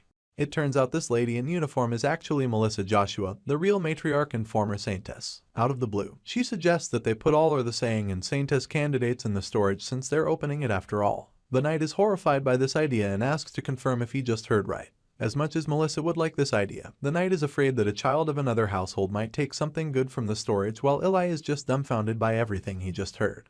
Surprisingly, the matriarch is actually hoping that something is taken out of the storage because even the best saintesses of the former generations could not take anything out of there. So, she feels that anyone who actually manages to take out that item will also be able to track down the Skeleton King and finally kill him. That being said, she suggests that they better put a reward on the task to motivate all the contestants. As such, she orders the knight to tell those back home that the child that brings out the best treasure within the storage will be given a reward even the Pope cannot procure. Melissa reveals that the winner will receive the generational heirloom of the Joshua household, and also promises to personally teach them the secret technique of the household. The former saintess is really excited about the competition, so much so that she's ready to give the winner everything she possibly can. We've been hearing them talk about the divine relic storage for a while now, but what exactly does it mean? Well, it's actually where a secret technique from thousands of years ago is kept along with several divine relics. A saintess has always guarded the storage, and the Joshuas are said to be the owners of the storage. Due to the fact that only children under the age of 10 can enter, the storage was used as a kind of ritual for the saintess candidates. When they turned one, they went in and chose something, and people predicted what kind of powers the saintess would have based on the item the child brought back. However, the storage is so dangerous that even saintess candidates risk their lives by going there. And after several deaths, the storage was sealed for good. Until now. Back in the Joshua Duchy, we catch up with our boy who's currently having a chat with his whisper. The Black Cloud is confident that his little master will make it out of the storage with the treasure. In response, Isaac just snaps at Whisper for narrating everything about the divine relic storage to him. To which the Black Cloud responds by asking him if he's looking forward to the competition. Isaac admits that he definitely is, especially since the body of the Skeleton King is said to be in there. The conversation is cut short when the leader of the Knights picks him up asking if he's excited about the test, revealing that the matriarch has opened up the storage for all candidates. Isaac is surprised to hear that there are actually other candidates, and the knight goes on to reveal that the children of 5 renowned houses will be here. Even though the damned household will be here too, the knight is still sure that Isaac will win anyway. Hearing this, Whisper realizes that the Joshua family is making a bigger deal out of this than he imagined, but our boy is happy about this new development because he feels that it will be much easier for him to take his body back. Just then, Realize snatches the baby away from the knight and tells Isaac that he has to be careful. He's taken aback by this and wonders if it's dangerous because the demons are guarding that place. Even though it's something that calls for concern, our boy is still pretty confident that they're all 6th rank and lower if they were caught by the Joshua household. With this in mind, he figures that he'll just use his overpowering skill to defeat them. Unfortunately, just as the knight drops him back in his cradle, he reveals that the demons there are 8th rank. He knows that they're no easy opponent to deal with, and as soon as our boy hears this, he's absolutely horrified because he has no idea what such powerful demons are doing there. As if he wasn't already worried enough, the other knights chime in, revealing that the worst problem there is the 9th rank dragon. Reali agrees with this, but that's only if they're considering ranks. Even Whisper is shocked by how dangerous the test is and concludes that everyone in the Joshua household must be out of their minds. After all, it's absolutely insane for them to have put a dragon in the same place where they send a bunch of 1-year-old babies. It's clearly a deadly mission, but the talking cloud is a little relieved because his master knows a lot about dragons. Unfortunately, our boy isn't exactly calm about the situation. Isaac starts to panic, knowing that dragons are dangerous in a different sense. Apparently, our boy has scammed the fire-breathing lizards a bunch of times, and so they probably have it out for him now. This basically means that about 70 massive dragons are now desperately seeking revenge on him. Whisper is very overwhelmed by the situation, and Isaac is even more worried because he knows that dragons have very good memories and is afraid that they might even recognize his soul. At this point, the talking cloud starts to feel that this is probably a good time for him to switch masters, but this treacherous joke just makes our boy even more unsettled. Right now, Isaac is in a lot of danger, so he feels that he has only one option. There are 8th rank demons and a 9th rank dragon in the divine relic storage. He can barely deal with 6th-ranked demons as he is right now, so in order to fight them off, he feels that he needs to rob the Joshua household of all their mana cores. Whisper is impressed with this idea, and just like that, they both decide that it's time to head straight to the annex. The scene shifts and we catch up with our boy casually hanging out in the large mansion with his talking cloud right behind him. He crawls all the way to a huge door, and after following him for a while, Whisper finally asks him if he's alright. At the moment, Isaac is engrossed in a book and he hasn't looked away for a while now, so his floating buddy is a bit concerned because he looks like he's about to be exorcised. It turns out that he's been reading the Book of Holy Spells, which talks about 10 ways to shred the Skeleton King. The title alone is enough to understand why he looks so horrified. Besides that, he also wishes that he knew how to manipulate holy powers so that he can easily learn all of the holy spells in the book. Our boy hasn't even been weaned yet, so he figures that he'll just need to mind control Rely and force him to teach him the spells. The talking cloud quickly interrupts him, reminding him that he would be using dark magic within the center of the clergy if he does that. Whisper wonders if Isaac is trying to drive the Joshua house into the ground, being framed as a demon, and our boy is just taken aback by the fact that his once hateful subject is now even more logical than him. He's so surprised and wonders what happened to Whisper's personality in the last 150 years. While the cloud is laughing sheepishly at the back, our boy turns back to the book and suddenly realizes that he can't understand anything in there with theory alone. He reads for so long but doesn't make any progress, and after a while, he starts falling asleep. Rely comes around and notices that the boy is getting really tired, so he picks him up and suggests that he must have had a really eventful day. Isaac is disappointed that he's already feeling sleepy, but then again, he remembers that children his age need to sleep for 16 hours a day. The white-haired uncle takes him back to his cradle to put him to bed while the other knight goes to put the book away, and he's at it. He's taken aback by the title of the book. Meanwhile, Sir Rely places Isaac on his bed and uses a regeneration spell to make him active again. Our boy is amazed by this because he knows that it's a holy spell. Feeling all excited, he tells his uncle to use an attack spell next. Thankfully, his clever floating buddy is there to call him back to order, reminding him that he needs to go to the annex soon and can't keep people in here. Hearing this, our boy remembers the plan and concludes that he needs to get rid of these people in the room quickly so he can sneak out to the annex. As such, he quickly flops down on his bed and starts pretending to be asleep. However, Whisper assures him that nobody is going to fall for that lame acting. Surprisingly, the act works and the knights in the room are instantly mesmerized by how cute the young master is. They feel that he falls asleep so quickly and are amazed that he seems to do everything so quickly too. The talking cloud can't believe his eyes and concludes that these Joshua descendants are all insane to have seriously fallen for that lame acting. Believing that Isaac is fast asleep, they make their way out of the room to go do other things, leaving the black cloud really baffled by them. Just when our boy thinks everything is going perfectly, he hears the knight saying that they would take the totem away because of how dangerous it is. Isaac's eyes shoot wide open at that moment, and Sir Rely insists that they keep the precious item safe because it's Isaac's first totem. Hearing this, our boy begins to panic because he needs to resurrect that totem. As far as he's concerned, they can't take it, but right now, he can't do anything to stop them, and all he can do is listen with tears running down his face as Rely plans to display the totem where it's most visible. Isaac feels so helpless because they're about to take the totem away and he can't do anything about it, even though he needs to drain mana from it. Since he can't have the totem, he decides that all he can do now is suck dry the mana core that's in the annex. With this in mind, and with the coast clear, he decides that it's time to get moving. Isaac doesn't even think twice before climbing out of his cradle, but his floating buddy just watches him with disappointment laced all over his face. Whisper wonders if this toddler really intends to crawl all the way to the annex, because if that's the case, then he probably won't even make it there today. In response, our boy assures him that he has a plan and orders Whisper to just do his part by opening the door. Of course, the talking cloud has no choice but to obey his master, even though he makes it clear that there's no way he's carrying our boy all the way to the annex. While he's still trying to make his point, he suddenly realizes that Rely locked the door, and they can't get it open because the locking mechanism is outside and there's even a holy spell on it.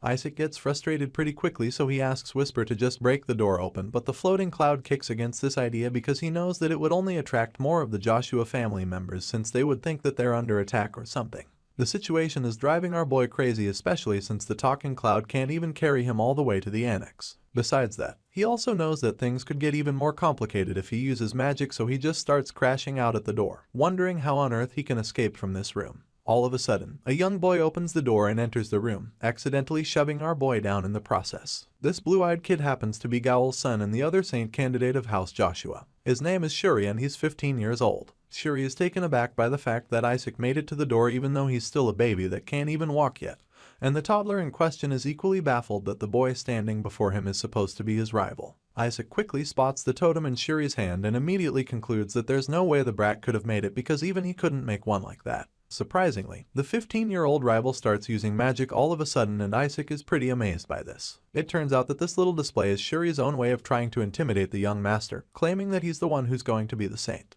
The blue-eyed brat is annoyed that Isaac would dare to want what belongs to him, and while he's blabbering about this, our boy comes up with a plan to escape. Without even thinking twice, he uses magic to hit Shuri in the face with one of his toys, and just as the boy starts tearing up, Isaac claims that he's found his ride. While the brat is trying to school him, our boy takes a closer look and realizes that the kid must be Gowl's son. Another reason why he doesn't even feel sorry for him is because he saw him gathering holy mana to attack him just now, and so he had to defend himself. In other words, Isaac feels that Shuri deserves the beating, so he follows up with many more hits with his toy. Our boy literally starts bullying the brat relentlessly, and Whisper just encourages him to continue. While Shuri is trying to cover his head and save himself, Isaac advises the insolent bastard to just accept that he's going to be his and avoid more beating. Just then, Shuri creates a small magic shield to protect himself, and Isaac just mocks him for thinking that he's special or something. Our boy is a little surprised to see this, and Shuri just starts to gloat, telling him that it's too soon for that because he is actually the only person his age that can use third-rank defensive holy magic. Shuri uses a holy attack magic called the Radiant Holiness and unleashes the blast on Isaac. Looking closely at it, our boy admits that it's quite impressive, but he's not in any way intimidated by this display because it's actually to his advantage. Seeing so much power being radiated from the kid, Isaac just thanks him for the meal because now he'll get to learn it all by himself. Our boy gets right to it, and as soon as he demonstrates it, Shuri starts looking like he's about to cry. The brat doesn't even understand how a defensive spell can be so big, but Isaac is just so glad that he got to learn it right now with ease. He also wonders how the brat learned it, since Riley didn't want to teach him. As the huge spell overwhelms Shuri, Isaac and his buddy Whisper casually enjoy the show. That's until the talking cloud has finally chimes in and suggests that it's not a good idea to kill someone from the Joshua household. Isaac is surprised to hear this because he really didn't have any plans to kill the brat. Besides, the attack didn't even land a single hit on Shuri, and all it did was scare him till he shat his pants. Our boy finally ceases the attacks, and the arrogant boy immediately gets up to insult Isaac again. He starts ranting about how he's better than the toddler, but he's suddenly interrupted when an ominous voice cuts him off. The voice asks why he would even dare to attack his master, and by the time Shuri turns around, he turns himself face to face with the terrifying Shadow Lick from earlier. The blue-eyed brat instantly falls to his knees as fear overcomes him, and the Shadow Lick concludes that he truly wishes to die. Our boy sees what's going on and just finds the whole thing amusing. So much so that he gets on the monster's shoulder and enjoys the view as the Shadow Lick scares the shit out of the boy. Seeing that Shuri is now scared out of his mind, he realizes that it's the perfect time to make his request once again. So, he orders the brat to carry him, and as you can imagine, the boy doesn't disobey this time around. The scene shifts and the story continues with Shuri's monologue. He introduces himself as a member of the Joshua family and claims that he will become the saint in the future. He is confident that he will escape the cursed Joshua household and become the next pope. This has been his dream for the longest time, but now he's facing a problem that puts his future in jeopardy. Apparently, the thing putting his future at risk is the damn toddler that he's carrying on his back. Shuri looks like he'd give anything to be anywhere else in the world, while our boy clearly seems to be enjoying the ride. As far as he is concerned, this boy is his human horse, so he points onward to the annex. Shuri is already pretty exhausted, but he can't stop or disobey, so he asks Isaac why exactly he's doing all of this. He tries to intimidate the toddler, but before he can say anything, the Shadow Lick cuts him off once again, ordering him to keep moving before he's torn to shreds. The creature calls Shuri a lowly human bug, and as it hovers above him, the fear in his heart instantly gives him the energy to keep moving, because right now, the most important thing is for him to focus on making it out alive of this situation. With tears running down his face, Shuri literally begs for anyone to come to his rescue. The scene shifts again and we see that they've finally made it to the annex. Once they're there, Isaac keeps directing his human horse, and after a while, the boy becomes too tired. This pisses Isaac off, so he asks the brat if he wants to die or something. In response, Shuri bluntly asks him where exactly he is going in the middle of the night. The blue-eyed boy takes a few more steps forward, and that's when he lifts his head to see that he's standing in front of the Joshua residence' second annex. Fear grips him when he realizes where they are because he has heard so many rumors about this haunted house. He's so confused and wonders why the crazy toddler dragged him here when several people have died here. It's such a notorious spot that the patriarch forbids anyone going in there. Just looking at the place, Isaac and Whisper sense some familiar energy that puts mischievous smiles on both their faces. The floating cloud suggests that there are probably several dozen here and claims that Isaac would even have to train himself to death for decades to acquire the amount of mana in this place. They can literally see the mana glowing from inside the haunted house, and so our boy can't wait to go in there and absorb all the energy. With this in mind, he orders the brat to get moving, but this time, Shuri resists. He can't believe that Isaac wants him to go inside the annex and refuses because he knows how dangerous it would be for him. He tries to make Isaac understand by informing that the adults said the place was prohibited, but once again, he's interrupted by the dominant voice of the shadow Lick that tells him to shut the hell up and get moving. The red-eyed creature appears to him once again, and even though he's afraid of what's inside the house, he's more afraid of the giant smoke demon that's currently beside him. So, he musters all the courage he possibly can and walks into the annex with Isaac on his back. They enter the dark building, and once they're in there, our boy begins to inspect the place. He feels that the inside is in a much worse state than he imagined, and as he continues to look around, he notices something strange in the distance. He wonders what's going on there, so Whisper informs him that the wolf building is sealed.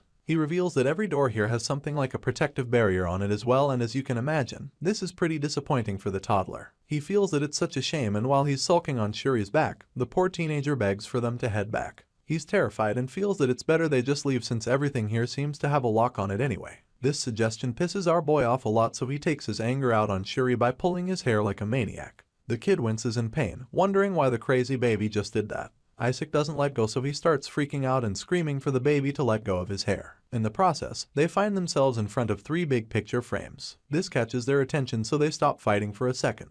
The boy takes a closer look and realizes that these dusty frames are actually pictures of the past patriarchs. He's baffled for a second, but then concludes that the notorious baby on his back might have plans to go after the patriarch position too. Shuri quickly dismisses the idea, claiming that the ambition is pointless because as far as he's concerned, he's going to be the next patriarch of the Joshua house. While he's still bragging, our boy just quietly charges up his toy with enough magical energy until it's glowing. Once the rattle is powerful enough, he unleashes a powerful blast on the picture frames, shatters the glass, and destroys all of the portraits. Shuri is absolutely horrified by what he just witnessed because he can't believe that the toddler just vandalized the pictures of the ancestors. He wonders if Isaac is crazy because he really doesn't get what the boy is doing to the patriarchs or why he's doing this. To everyone else, our boy might probably look like a hateful baby who just wants to destroy stuff, but the truth is that he actually sensed something in the portraits. Apparently, someone placed barriers on them, and now that he's unleashed an insane attack on that part of the wall, Whisper confirms that the barrier has been broken. He's glad to hear this, so he and his floating buddy share a laugh of victory. Now that he's broken the barrier, he figures that he no longer needs Shuri to carry him everywhere, so he hops down from the boy's back and starts crawling toward the broken barrier. The blue-eyed boy is so flabbergasted when he sees this because he has absolutely no idea where the toddler is going or why he just jumped down all of a sudden. Our boy is so excited to see what's going on the other side, so he can't wait to get there. In order to generate more speed, he just rolls sideways in the ground instead of crawling as usual. The floating cloud follows him closely while Shuri just keeps calling out to him. He doesn't get where the baby is going all of a sudden after creating a huge mess in the hall. As you can imagine, Isaac doesn't even give a shit what Shuri thinks, so he completely ignores the annoying cousin and makes his way to the room where he'll finally find the mana. He gets in there and is left in a state of awe as soon as he enters. Everything in the room is so awesome to him, and so he can't wait to dive right in. Shuri follows him and sees him entering one of the rooms there. Since he doesn't know what kind of catastrophe the baby might be capable of, he hurries to the place, hoping to catch up, but Isaac casually orders Whisper to lock the door behind him. Shuri sees this and tries to increase his pace while telling the toddler to stop. Of course, he's just ignored once again, and the door is shut in front of him because Isaac feels that a kid like him doesn't need to know what they're up to. Once the door is locked, our boy quietly sits down in the room and first heaves a sigh of relief because he wasn't caught. Now, he has the room to himself and enough time to do whatever he wants, so he decides that it's time to begin. Unfortunately, just when he's about to start the process, he suddenly realizes that he doesn't actually have as much time as he thinks because Shuri keeps banging on the door and threatening to tell the adults everything. Of course, that's not something that our boy needs right now. The boy threatens to tell them everything and get Isaac kicked out of the Joshua family. While Shuri is still ranting at the door, he suddenly hears a familiar voice come out to him. He turns around to see Sir Rilai and the knights who came to check what was going on. They probably heard noises, so they came around, but they're baffled to see Shuri of all people in the annex and wonder what he is doing in there. Seeing the adults, the brat happily begins to tell them everything. He starts by claiming that Isaac is a monster, but before he can get to the main point, he's cut off by one of the elders at the back who snaps at him. The old lady asks him what the hell he thinks he's doing here, reminding him that it's forbidden to enter the annex no matter what. She's even more pissed because she thinks that he was the one that put Isaac's life in danger by bringing the baby into such a deadly place. The boy realizes that there's no way he can win this case now, and so he just stands there nervously as she keeps scolding him. The old woman reveals that many people saw him bring Isaac to the annex on his back, and on top of that, there were traces of holy attack magic in Isaac's room. At the moment, Shuri looks so guilty of everything, and it's looking like there's no way he can even pin it on the baby because all the evidence is currently against him. After pointing out all of this, the adults ask him to own up, feeling that he must be responsible for all this. However, Shuri isn't ready to take the fall for a toddler that he hates. He tries to exonerate himself by explaining what happens, but it all just sounds like one flimsy excuse after the other. He admits that he carried Isaac to the annex and that some of the holy attack magic was his, so it's not exactly likely that he'll be let off the hook after this. Riley is pretty concerned about his teenage nephew, so he approaches the kid in a less aggressive manner. He informs Shuri that he's gone too far this time and makes it clear to him that he's actually been harassing a toddler that hasn't even been weaned yet. As much as the boy would love to deny this, a part of him knows that it's true. At this point, the white-haired knight asks Shuri to tell them where he locked Isaac, and this pushes the blue-eyed boy to break down. He starts crying as he tells them that he didn't lock Isaac anywhere. He tells them that Isaac went in on his own, but of course, this is sound very believable since he was the one that carried the child all the way to the annex on his back. Riley is pretty confused, but he remains calm and starts to check by himself. He knocks on the door and calls out to Isaac, wondering how the baby could possibly have locked the door by himself. Riley finally opens the door and is heartbroken when he sees the baby crying his eyes out in there. All the adults are so concerned when they finally see the baby. They feel so sorry for the toddler, claiming that he must have been so terrified while locked in that dark room all by himself. They're glad that he's alright, while Shuri just wonders what the hell is going on. Everybody else has fallen for Isaac's big act, and now they all think he is a monster. Riley carries the child in his arms and attempts to calm him down. As much as he's pissed, he is just glad that the baby seems unharmed. He's very angry with Shuri, so he turns to the boy with a death glare and tells him that he should be ashamed of himself. Shuri is also crying at this point because now everyone is mad at him. He keeps trying to explain what really happened, but nobody wants to hear it. They've all made up their minds already, feeling that he wanted to hurt his little cousin. As Riley makes his way out of the annex, our boy looks back at Shuri with a mischievous smile on his face, thanking the boy for the ride because he would have been able to enjoy this nice meal of manna if it wasn't for him. Unfortunately, Shuri is the only one who sees the smug look on Isaac's face, so he just starts losing his shit. The old lady from earlier calls out to him, probably because it's time for him to go back home and receive his punishment. Meanwhile, Isaac notices that the poor boy's blood pressure just shot up all of a sudden and figures that it might be because it's so cold in here. Moving on from Shuri's bad luck, our boy recalls how there was more man in there than he even expected. As a result, he's obtained at least as much mana as he would have gotten with 100 years of training with one go. He's glad about this progress and feels that with this much mana, he'll finally be able to use that plan he came up with before. While our boy is busy plotting, the soft-hearted knight just keeps thinking about how terrified he must have been inside that dark room all alone. The scene changes and the story continues some time later. That morning, Sir Riley comes in with someone that he wants to introduce our boy to. Isaac was reading a book with his floating pal and doesn't really look like he appreciates being disturbed, but he listens to what his uncle has to say anyway. The white-haired knight reveals that the lady in uniform standing next to him is a silly, who will be working as the young master's assistant from now on. After that incident with Shuri, Riley probably feels that it's best for the kid to have his personal security and assistant to avoid something like that happening again. The green-eyed lady introduces herself a second time, revealing that her full name is Acelia Larch, a holy knight of the Joshua household. She suddenly kneels before the child and vows to serve him until the day she dies. Seeing all of the theatrics, Isaac immediately assumes that they're doing all of this and assigning someone to him because of what happened the last time. He doesn't like the idea very much, and so he starts throwing a tantrum. Even though the lady probably can't understand all of his baby mumbles, he tells her that she's excused and that she should get out of his sight. But then again, the looks of horror on the knights' faces suggest that they might actually understand what he just said. Vasily feels that Isaac is way too cute, and even though he's currently in a very bad mood, she politely begs him to let her pinch his cheeks even just once. The lady is literally twitching like she's struggling to hold herself back, and so our boy is just overwhelmed by the number of lunatics there are in this household. While he's trying to deal with the obsessed woman in front of him, Riley proceeds to do something quite weird as well. The guy reaches into his coat pocket and reveals a ring in a case, claiming that it's a present. Isaac is quite disappointed when he sees the plain ring and wonders if his uncle found it in the dumpster or something. At this point, even Whisper is disappointed and he starts to think that the rumors are true. Initially, he thought he had heard wrong, but now, it's starting to look like the Joshua household might truly be in a financial crisis because he doesn't get how the knight can call this a worthy present for the young master's first birthday. Our boy keeps staring at the ring with disgust, and then all of a sudden, Vasily takes a closer look and realizes that it is actually the Saintess heirloom. All of a sudden, the ring doesn't look so cheap and worthless anymore. Isaac is taken aback when he hears this, and his uncle casually reveals that he acquired it from the council just for him, so our boy does a little inspection to confirm if it's real. Sure enough, it turns out to be the real thing, and this leaves our boy in a state of awe. He recognizes the object because it is the same ring that the Saintesses used when they battled against him. It's the Elder Ring, a small ring which contains a small miracle of God. It suddenly starts glowing with fiery energy, and our boy admits that the holy power stored within it is incredible. As impressive as the gift is, he feels that it seems he could use it only once or twice before it breaks, but thankfully,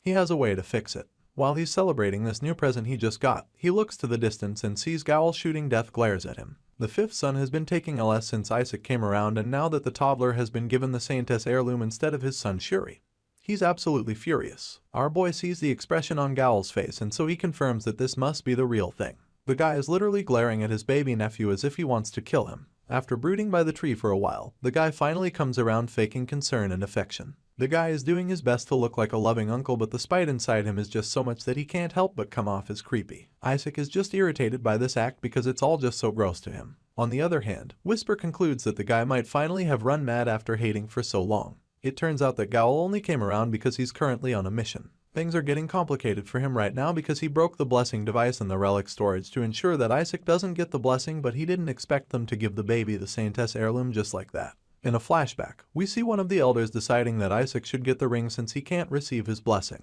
Of course, Gowl tries to protest this, suggesting that they give the ring to his child instead, but the old lady just reminds him that Shuri already received a blessing from the Sancticides and then tells him not to be greedy. Gowl is so furious just thinking about how it all happened because he had actually planned to steal the heirloom while pretending to donate it to the Sancticides. He feels that Isaac doesn't deserve the ring because there's no way he can even fathom the true value. With this in mind, he tries to trick the others, suggesting that Riley should have gotten a good present for the boy instead of this useless ring. The knight is surprised to hear his brother speak of the Saintess heirloom in such a manner, but Gowl just keeps up the act, claiming that he could never give such a useless present to his precious nephew. After stating this, he reveals a more fancy ring with a diamond on it, claiming that it's imbued with many blessings directly from the Sancticides. He tries to make it look like the gold ring is more precious than the Saintess heirloom, and even Riley seems to be a little intimidated by this. Isaac seems to be attracted to the gold ring, and so he tries to take the heirloom from Isaac, but the clever baby swiftly slaps him in the face and tells him to get lost. Our boy feels that the gold ring reeks of the foul stench of the Pope, so he throws it in the water, telling him to get lost with the ring.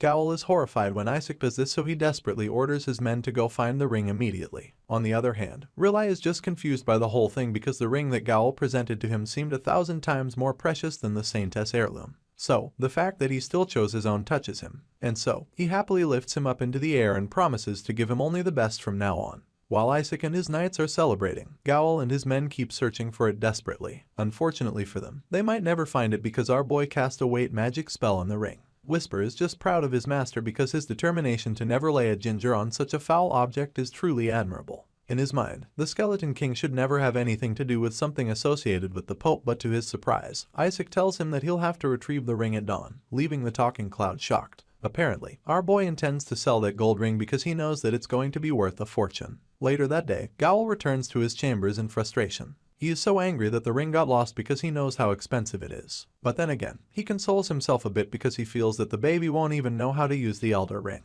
Gowl claims that it's a fitting item for someone who can't even use holy spells. As such, he would need to absorb at least 20 people worth of holy power to use it, which he feels will be impossible. The fifth son starts to feel pretty confident again all of a sudden, wondering if there will even be up to 10 people coming to his first birthday. Gowl is convinced that the controversy around Isaac's birthday will make people try to stay away from the child, but the very next day, the duchy is packed with people. There are over 148 saint candidates, and including the nobles and servants, there are about 4,000 people in attendance. Alice feels that all the ducal families and marquis families from different countries have sent their candidates. While the others are excited about this, Isaac isn't really happy about it.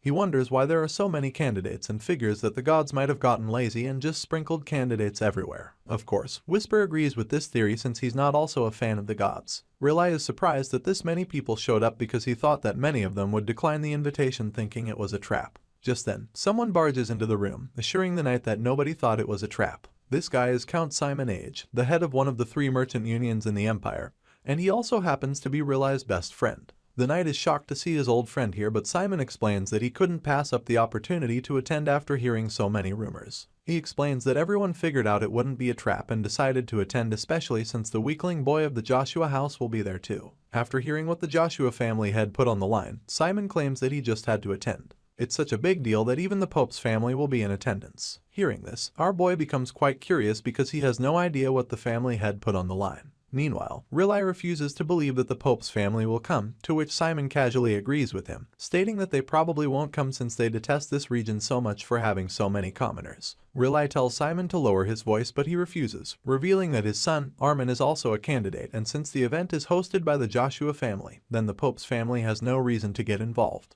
In response, Riley warns him to be mindful of his word. but he doesn't seem to care. That's when a stern voice cuts in, reminding him that nothing is as dangerous as a vulgar friend.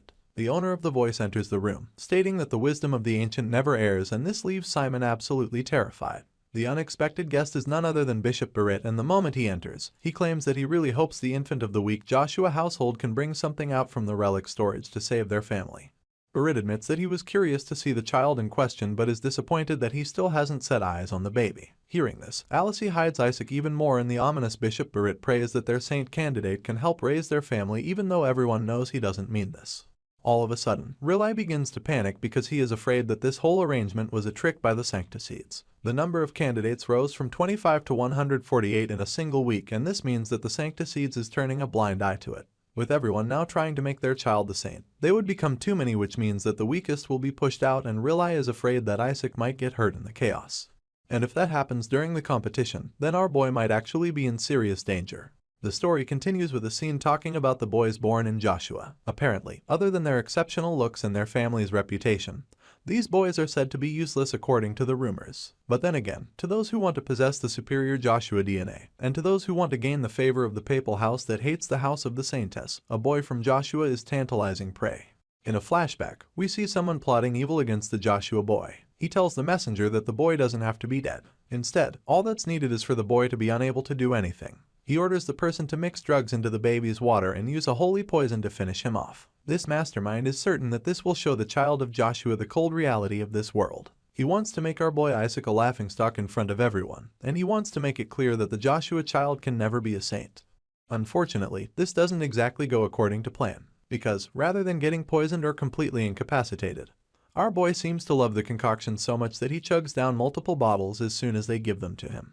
As you can imagine, all the others around are absolutely horrified to see that the baby could drink that many bottles of poison without being affected at all. Isaac hits one of the boys with an empty bottle, yelling at them to get more of the poison for him. He feels insulted that they would even think they could kill him with that little poison.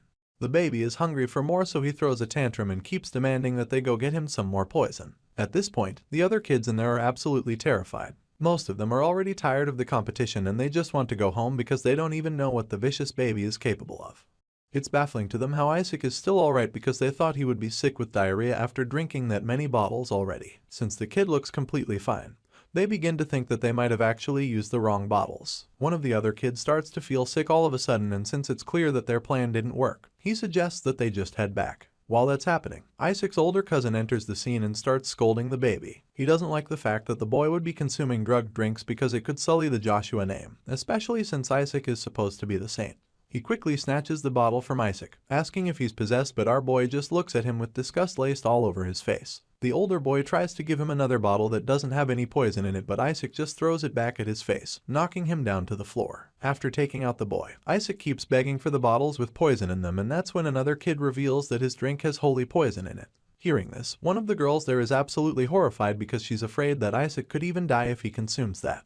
They feel that it's way too dangerous for the baby, but as soon as our boy realizes that it's holy poison, he literally leaps into the air to take the bottle for himself. A chaotic struggle ensues as our boy desperately tries to get the holy poison, and while that's happening, the other kids in the room conclude that the baby must have a strong immunity to poison. One of them reveals that she heard that one can reach a state where they naturally filter out poisons if they train that holy power enough. As such, they conclude that Isaac must have reached this level already, but then again, they can't understand why he's desperately looking for poison bottles. To them, the baby might be testing the poison because he thinks it's dangerous to the others, but while they're trying to come up with a theory, Isaac's cousin just looks at them feeling that they have no idea what they're talking about. Just then, an unexpected candidate enters the scene, leaving almost everyone else quite shocked. The white-haired boy in a robe comes around and asks if Isaac is sacrificing himself. Shuri is shocked by his presence because he had no idea that Kina Barrett would be participating. After all, the Papal House doesn't usually compete in such contests. Kina Barrett is the direct grandson of the Papal House, and so it's no surprise when all the other kids there are absolutely overwhelmed by his presence. They're so confused because they have no idea why someone from the Papal House would come into the Saintess's treasury. Even though they're pretty confused by everything going on, they're certain about one thing, which is the fact that Kina is definitely going to win the contest. While they're coming to that conclusion, we catch up with our boy who's currently enjoying the bottle of holy poison that he finally acquired after knocking out the kid that was holding it earlier. Judging by the look on Isaac's face, you can tell that he's completely unfazed by Kina's presence. He's not intimidated by anyone from House Barrett, and so he doesn't really care that this is the child that was chosen internally to be the saint. Kina's appearance is quite suspicious to our boy because he knows that the Barit family can't even produce a pure hair color like that. As such, he presumes that they must have dyed Kina's hair to make him have pure white hair like all the past saints. Our boy has lived for a really long time, and since he was once the Skeleton King, he has an idea what all the past popes look like. No matter how far back he thinks, all the popes he remembers had dirty brown hair and nothing like the shiny silver hair on Kina's head. Speaking of Kina, the arrogant young boy smiles smugly in response to all the murmurs and questioning looks all around him. He claims that it's not odd that the papal house is in the Saintess treasury even though nobody else thinks that's true. Kina goes on to remind everyone that the Pope is the head of all clergymen and insists that the Saintess's treasury is the property of the papal house since that's the case. As you can imagine, such a bold statement leaves all the others pretty shocked, especially Shuri, who is most likely going to take it really personally. Anyway, Kina doesn't give a shit what anyone else thinks, so after explaining to the other children, he reveals that he has come to the treasury to take the things that rightfully belong to him. The brat makes this clear to the others and assures them that there is nothing odd about that. Hearing how arrogant Kina is, Isaac easily confirms that the boy is definitely part of the papal house. At the same time, our boy also confirms that this white-haired brat is a monster. Just considering Kina's holy power, he has already surpassed the bishops, and so Isaac figures that this is probably the reason why they made the kid to be the saint candidate 0. Our boy is a little pissed at the papal house for even showing up because it's clear that they're just trying to make the hosts look bad. While our boy is still trying to read the white-haired boy, the child in question mocks all the other contestants for being substandard. He wonders what they stand to gain from terrorizing the young boy, and they're all dumbfounded because they feel so ashamed of themselves. After scolding them, Kina walks up to our boy, insisting that there's absolutely no way that a baby can control his poison immunity. As far as the brat is concerned, it must be the power of the Saintess that is protecting him. Hearing this, our boy is just amused by the opinion because he can now confidently conclude that stupidity runs in the Barit family. Just then, Kina stretches out his hands with magical energy in his palms and leans over to our boy, telling him that he's going to heal him. The white-haired brat lays hands on Isaac, who is just taken aback by the whole thing because he didn't think that the boy would be able to cure poisons already. Looking at the quantity of the guy's holy power, Isaac figures that it must be at least rank 5 already. Our boy also doesn't look too pleased that Kina wants to use him to show off his powers. He admits that it's pretty clever, but then again, he's not going to sit here and let this poser outshine him in the contest.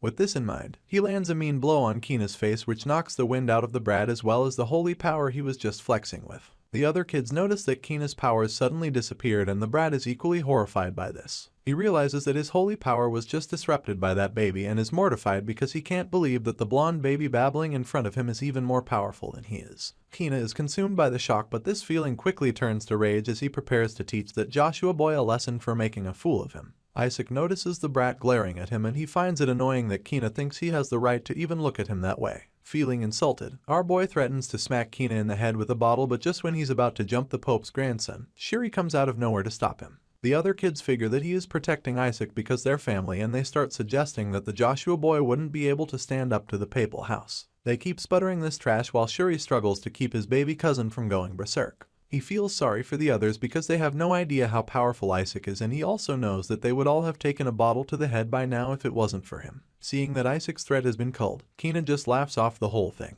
claiming that the child was just surprised by his power since he's still just a baby after all. At this point, Kina bids the Joshua kids goodbye, and as he walks away, he advises them to get whatever little toys they can from the treasury to save some face for their family. The brat taunts them so hard, but Shuri refuses to let go of Isaac because the baby would literally rip the Pope's grandson to pieces if he had the chance right now. Before leaving the scene, Kina turns to them and informs them that the greatest treasure in there belongs to him already, stating that Joshua will never even get close to acquiring the body of the Skeleton King. Once the brat is gone, Shuri can't help but think about how annoying he is. He wonders why Kina came here to start talking shit about them, and while he's still pondering on this, Isaac suddenly attacks him, demanding to know what Kina meant when he said they would never get the Skeleton King's body. Our boy drags Shuri to the floor as he interrogates him, desperate to find out what's up with the Skeleton King's body. At this point, the terrified boy reveals that the matriarch said that there's a special technique prize for anyone who manages to retrieve the body of the Skeleton King from the treasury. As soon as Isaac hears this, he immediately imagines his corpse being presented to the winner of the contest as a prize, and this makes him really furious because he wonders what kind of games Melissa is playing with his body. The story continues as the children remain stuck in the treasury. At this point, our boy Isaac is already all out of poison juice, so he just sits and gets lost in thought while Shuri stays next to him.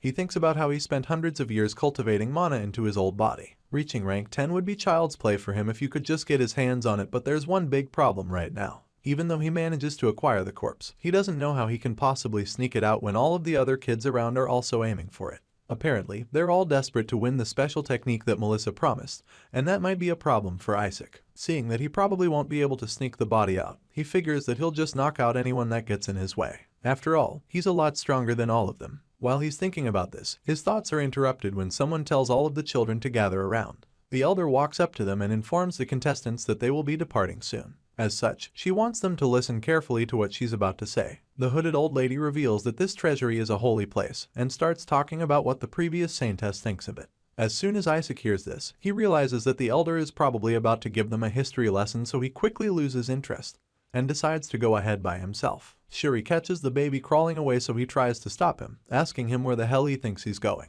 Before he can stop Isaac, the overpowered toddler blasts off like a rocket, leaving a huge cloud of dust behind. The loud noise from the blast leaves everyone else shocked, and that's when they see the 1-year-old moving at blistering speed.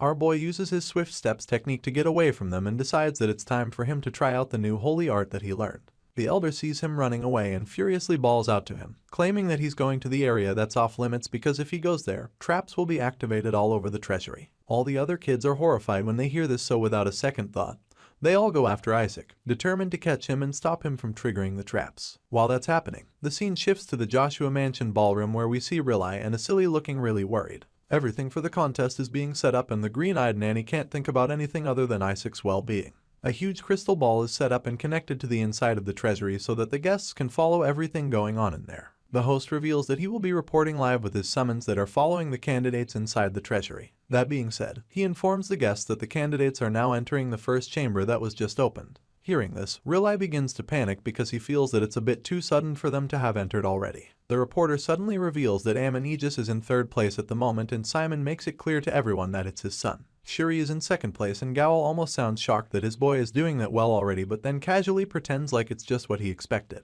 After that, the reporter reveals that Isaac is in first place, and he's just as shocked as everyone else in the room. Riley and Asili are equally dumbfounded when they hear this. Back in the treasury, we see one of the knights trying to stop Isaac from going into the forbidden area because he'll just activate more deadly traps. Unfortunately, while he's still trying to get to the toddler, he gets caught in one of the traps and is instantly burnt to a crisp. Shuri is terrified by what he just witnessed, and just like many of the other candidates, he starts wishing that he could just go home because their lives are in danger already. He calls out to Isaac, feeling that the baby is a lunatic for going out of bounds and making a huge mess. The trials of the treasury are already hard enough, and now the candidates need to avoid anti-intruder traps because of the forward baby. Unfortunately for all of them, Isaac doesn't really give a shit about them. He came in heat to retrieve his body, and that's the only thing that matters to him, so he keeps moving until he eventually reaches a gate that he believes leads to the second chapter. Just like that, he enters the side path of the second chamber, and this immediately activates the second layer of traps. Shuri is absolutely furious when he sees what Isaac just did, because he literally warned him not to go there. While the older cousin is busy losing his shit, Whisper comes out of hiding and commends our boy on a job well done, because thanks to the monocores that Isaac absorbed in the annex, his shadow buddy has also gone up a rank. Hearing this, our boy just laughs mischievously before revealing that this means he can work the cloud harder from now on.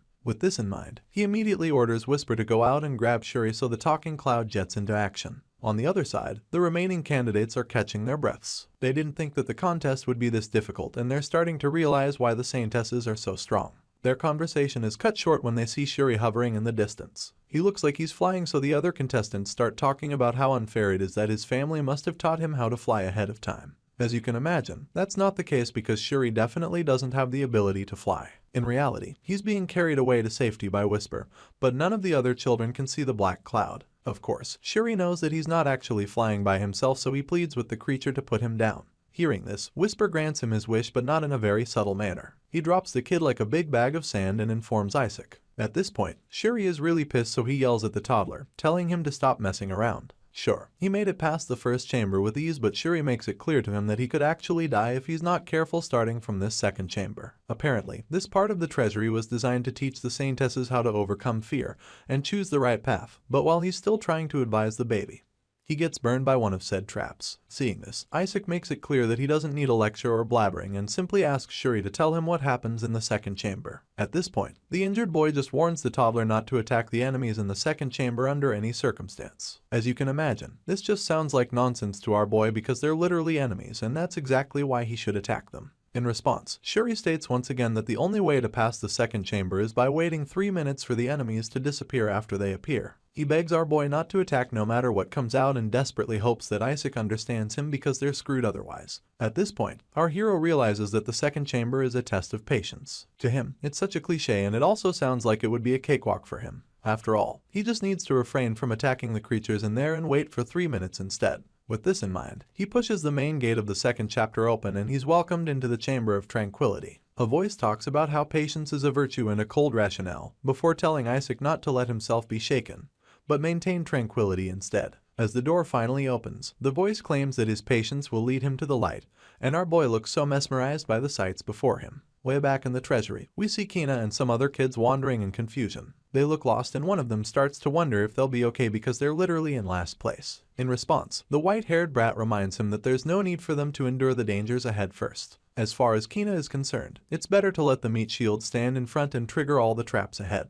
Besides, he also knows that a B-rank demon guards the entrance of the second chamber, and so he's certain that those who ran ahead are now all stumped at the entrance. Kina is so confident about this, and when he sees the bright light coming from far ahead, he tells the others to take a look and see. They all seem confused, so he casually informs them that the real trial has already begun. Back at the entrance of the second chamber, we see Isaac and Shuri looking extremely overwhelmed by the figure in front of them. That blinding light was actually coming from a friendly-looking god at the gate. He tells the boys to not be shaken and assures them that their patience will guide them to the light. Just when it looks like things are about to be a lot calmer, the good-looking god instantly transforms into a demon that wishes death upon them. Unfortunately, our boy isn't able to stay calm when this happens, so he curses the demon and activates his instackle to attack it without a second thought. Shuri is extremely disappointed when he sees what just because he knows that they're cooked for not staying calm long enough. Enraged, he yells at Isaac, calling him a dumbass, but the toddler doesn't even show any remorse. As far as our boy is concerned, there's no way he could have held back after being confronted by such an ugly-ass demon.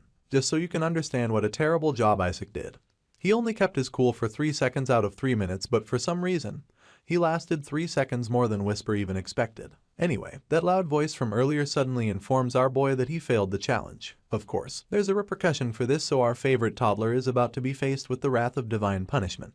That being said, a massive rock monster with a flaming core emerges out of the chamber and Shuri looks like he's about to shut his pants. In his mind, they're absolutely screwed and there's no way they're getting out of this alive. But while he's whining at the back, our boy quickly activates his powers. Isaac isn't afraid of the massive monster at all. He knows he can defeat it, so he unleashes a supercharged blast of mana at the monster and kills it in a single blow. The blast creates a massive hole in the creature's core and Shuri can't believe his eyes. All he can do is wonder what exactly the deal is with this overpowered toddler. After defeating the rock monster, the creature crumbles to the floor in a huge pile of stones. Isaac crawls over to the remains to examine it and is disappointed when he realizes that it was actually a B-rank demon. It's really poor to him, but then all of a sudden, he realizes that the golem was actually created by his subordinate.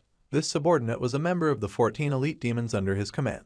They were the strongest demons that our boy trained while he was the Skeleton King, and that's why he knows that the innate magic in this golem belongs to one of those 14 demons. Isaac becomes really curious all of a sudden, wondering if the demon is working here under the Joshua house now or if it has something to do with his former body's presence being sealed away somewhere in the treasury. At this point, our boy is stumped, so he's desperate to find out more about all of this. He crawls back into the chamber to investigate further and Shuri calls out to him, wondering where he's going this time around. His yelling is interrupted when someone arrives at the screen laughing. The brat finds it really funny that the Joshua boys turned out to be so useful in the trial. Shuri is so confused when he hears this strange voice, so he turns around to see who it is, and that's when we get to yet another brat in the contest. This time around, it's a redhead named Nigel Seffet, who happens to be the third son of Ducal House Seffet. Nigel is the red faith of the 5 great faiths, but he's also an arrogant prick. He thanks the Joshua boys for helping them deal with the gatekeeper to the second chamber and then tells them to get out of the way so that he can be the first to enter. These guys clearly don't like the Joshua boys, and one reason is probably because they suffered so much as a result of Isaac's recklessness. Some of them even think that the Joshua boys intentionally triggered the traps to quickly eliminate them. Shuri is taken aback by all the accusations, while our boy is just surprised that there are still so many survivors after he activated so many traps. Nigel keeps lashing out at the boys, claiming that he never expected the Joshua house to be so cowardly and specifically accuses Shuri of plotting the whole thing.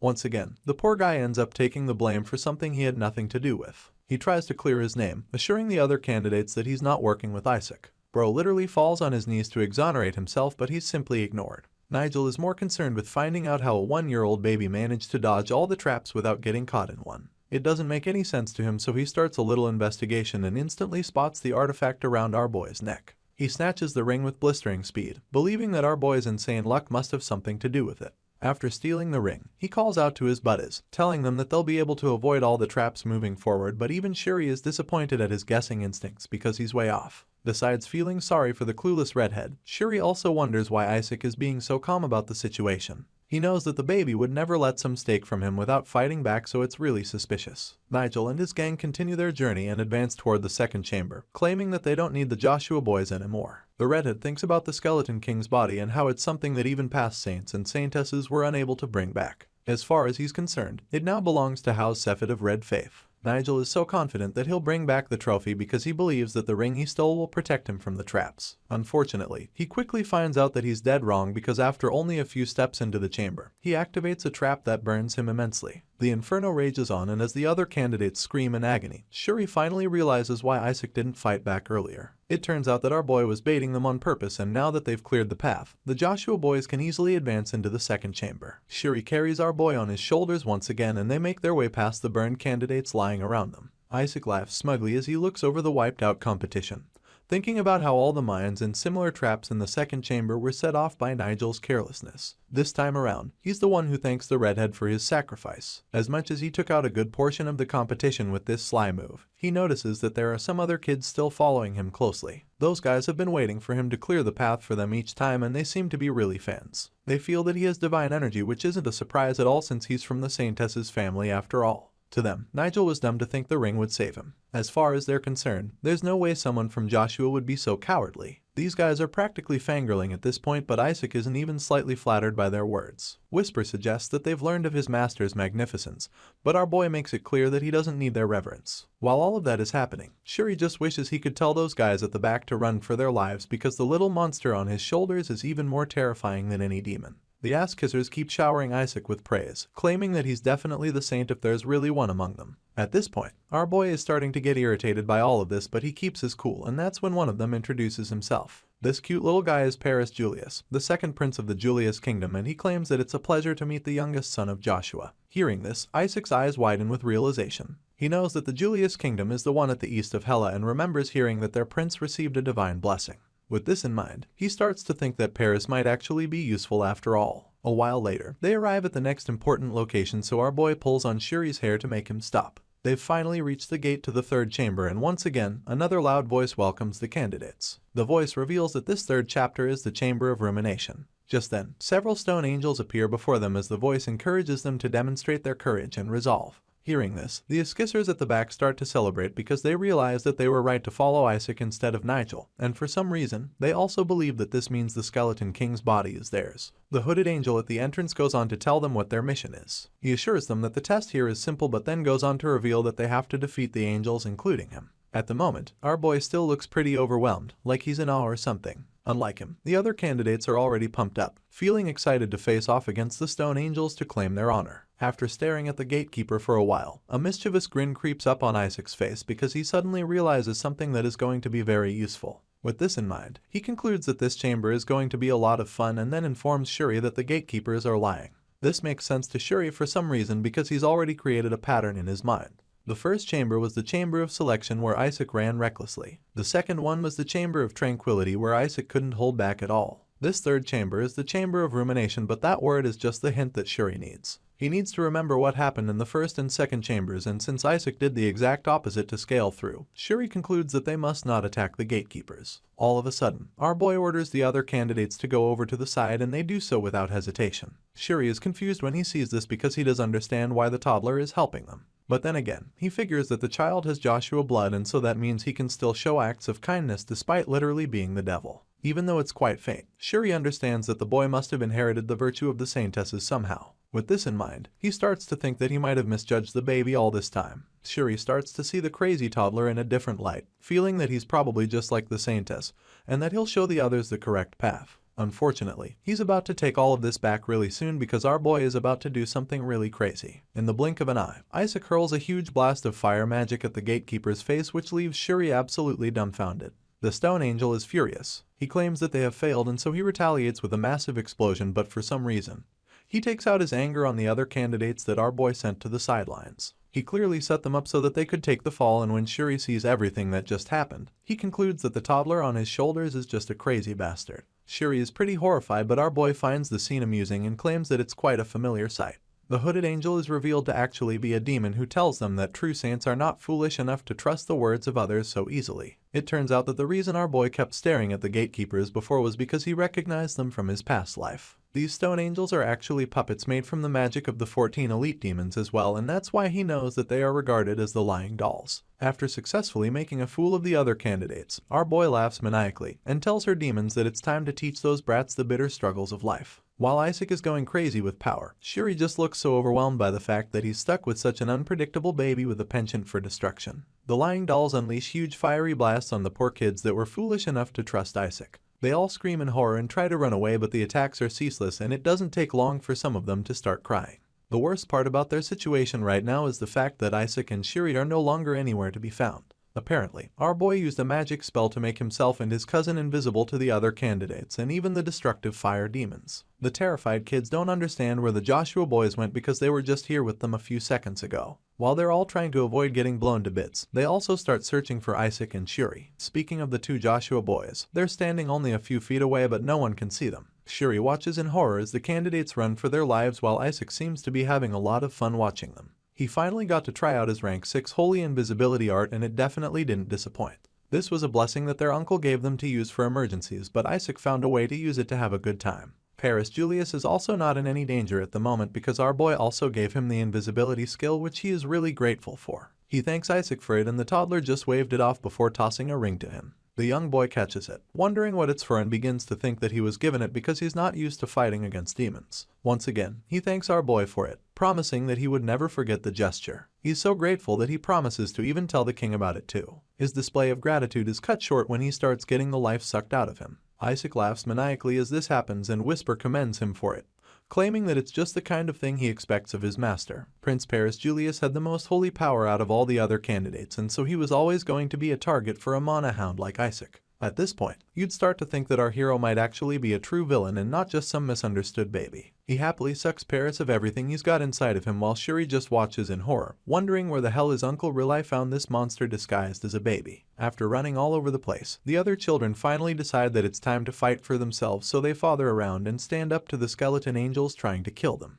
One creates a shield to block their attacks while another activates his holy defense art. They work together to defend themselves against the demon, but the creature is extremely powerful and unfazed by their efforts. The lying doll tells them to simply accept their punishment, but they refuse to back down, so once they've activated their defense art, they can finally launch an attack together. Just when the boy at the back is about to launch the magical blast, something shocking happens and it's like he gets knocked out cold all of a sudden. His partner is shocked when this happens and begins to panic because now he's all alone in the fight.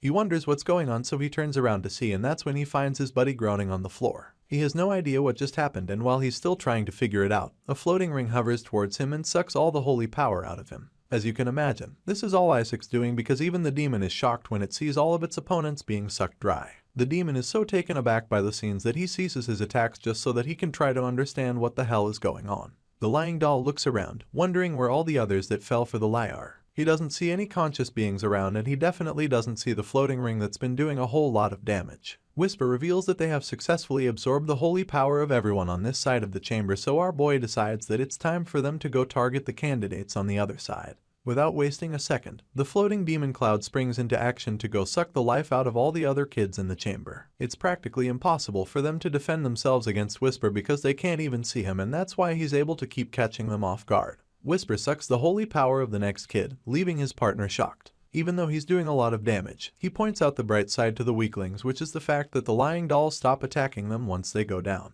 As far as Whisper is concerned, it's better for him to take their holy power and knock them out than for them to mess up against the lying doll and actually get seriously hurt or worse. That being said, he suggests that he's actually doing them a favor. After draining out yet another kid, he reports back to Isaac, assuring his master that he's almost done with his assignment. Just when it looks like he's about to be through with his power-sucking mission, a huge ball of energy erupts behind him and he has no idea what it is. Whisper looks up to try and figure out what this huge surge of energy could be, and that's when he gets blasted down from the sky. The talking shadow gets struck down, and that's when we see that the person responsible for this is actually Kina Barrett.